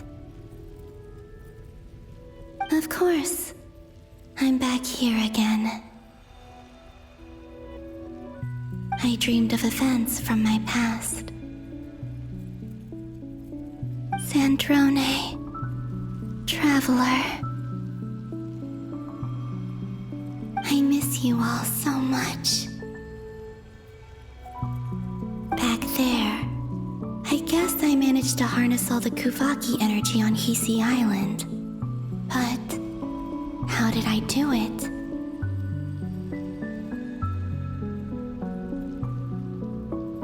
Time is flowing backwards here, and I can use that familiar power to enter the world of the past. That mystery ally everyone talked about. It was me all along.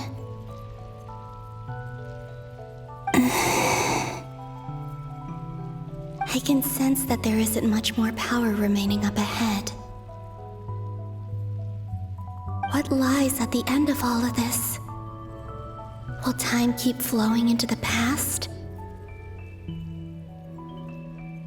And will I ever find my way back?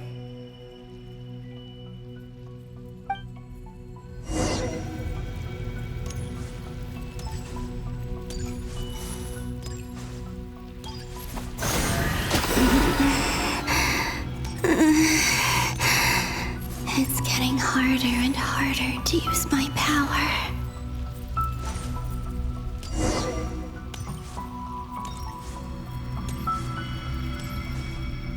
I'm no match for the Abyss in this state.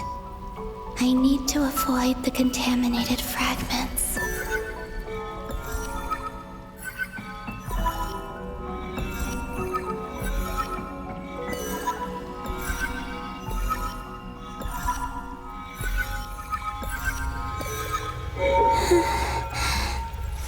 Time to go. I wonder where I'll find myself this time.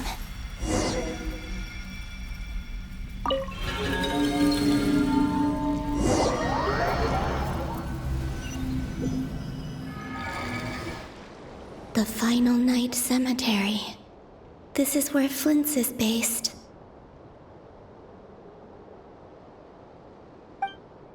Or not! How are we supposed to read through this many files?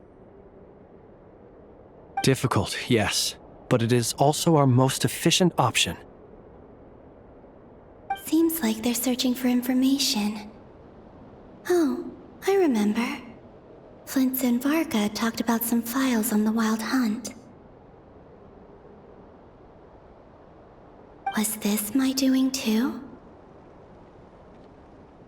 To expose the true intentions of this Rerir, we need to dive into Notcry's history.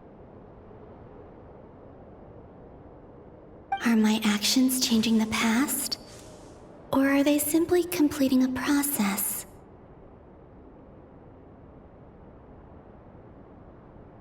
Is all of this inevitable? Or am I the one making these decisions?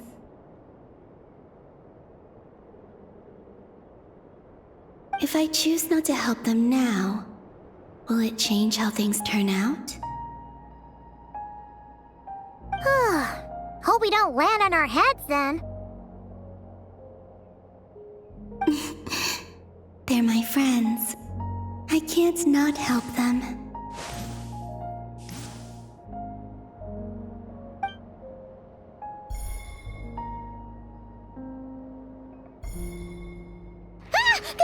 Ghost! And the other one was... here. Hey! Another file's moving!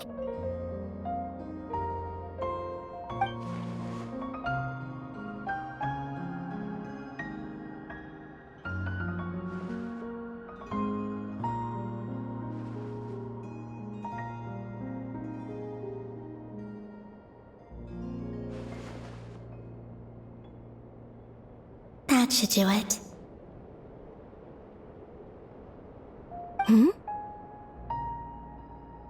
Luanatar? You can sense my presence? Wait!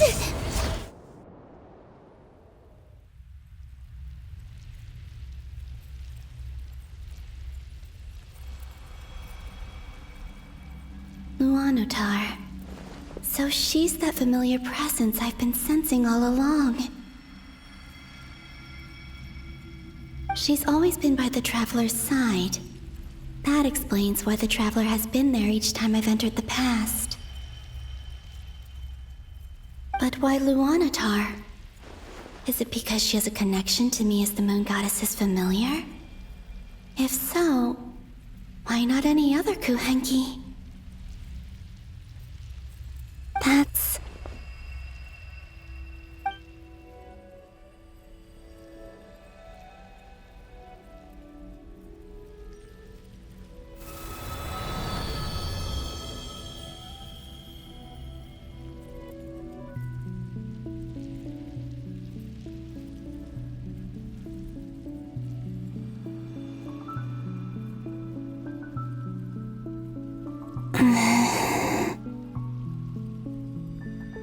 I cannot sense any power up ahead. Just a void, stretching out into infinity. This is likely my final chance to enter the past. It's now or never. I have to find a way back.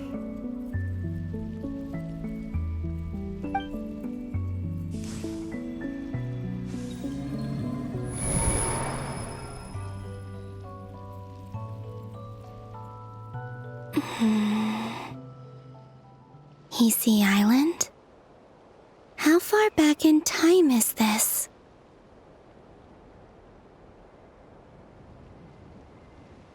Where's Luanatar? I can't sense her presence this time.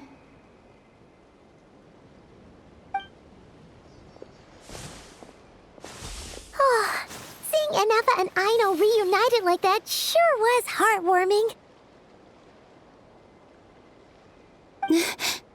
Traveler, Paimon.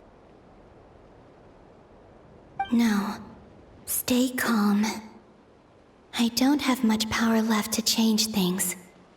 I don't even have that much time left here. Think, Columbina. How do I find a way back? A way back... to where? Do I go back to Moon Prayer Night? Or to the future that followed?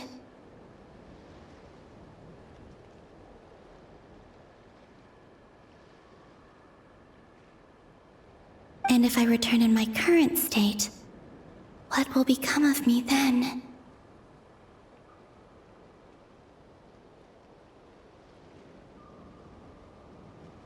Dotori's actions that day proved that he'd been planning that for a long time. He had already seized the power of 2 moon marrows before capturing me. Even if I manage to get back, how can I fight against him when he wields the Tri-Lune Authority?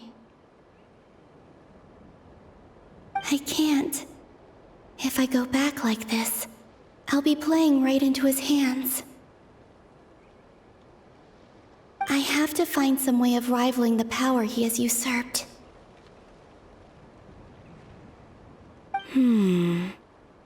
Wait. Time flowing backwards. The Tri-Lune Authority. Does that mean... I think I know what the final destination of this lunar reflection might be.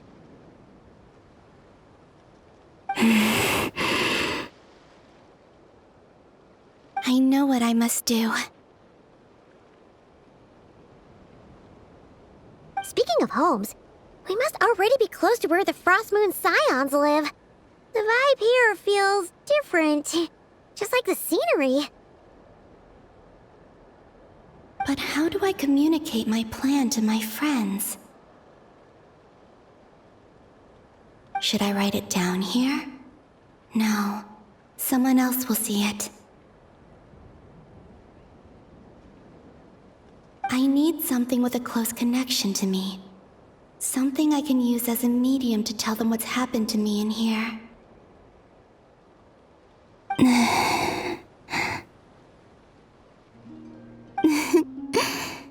Now it makes sense.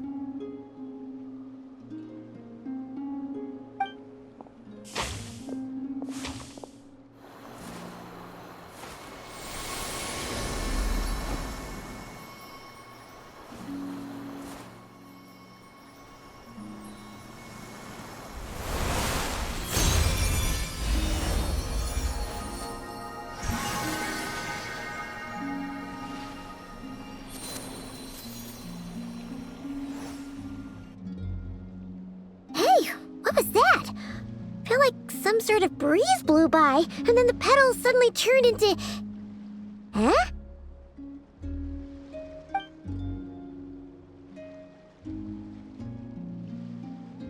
It was I who brought Luanatar into being. I gave up a piece of my own soul to create her. That's why I could sense a familiar power from the moment I entered this space.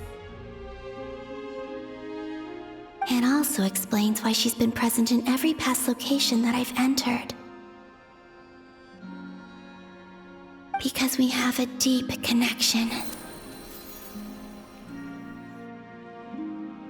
Hey there! What's your name? And the reason why there are no more gates to the past after this point is that Luanatar hadn't been born then.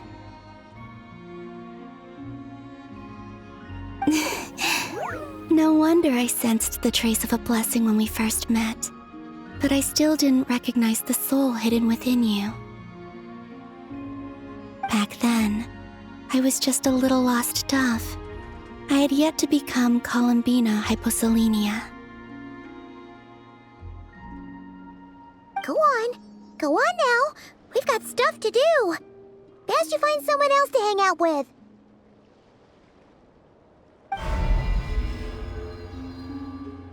Hey, you scared it off.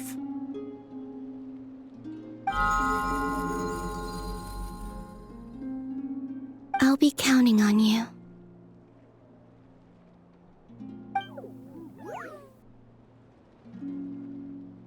Remember to stay by the traveler's side, guide him, and help him in my stead.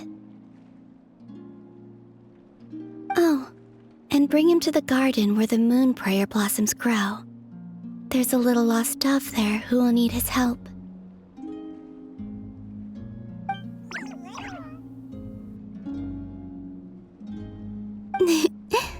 Go on.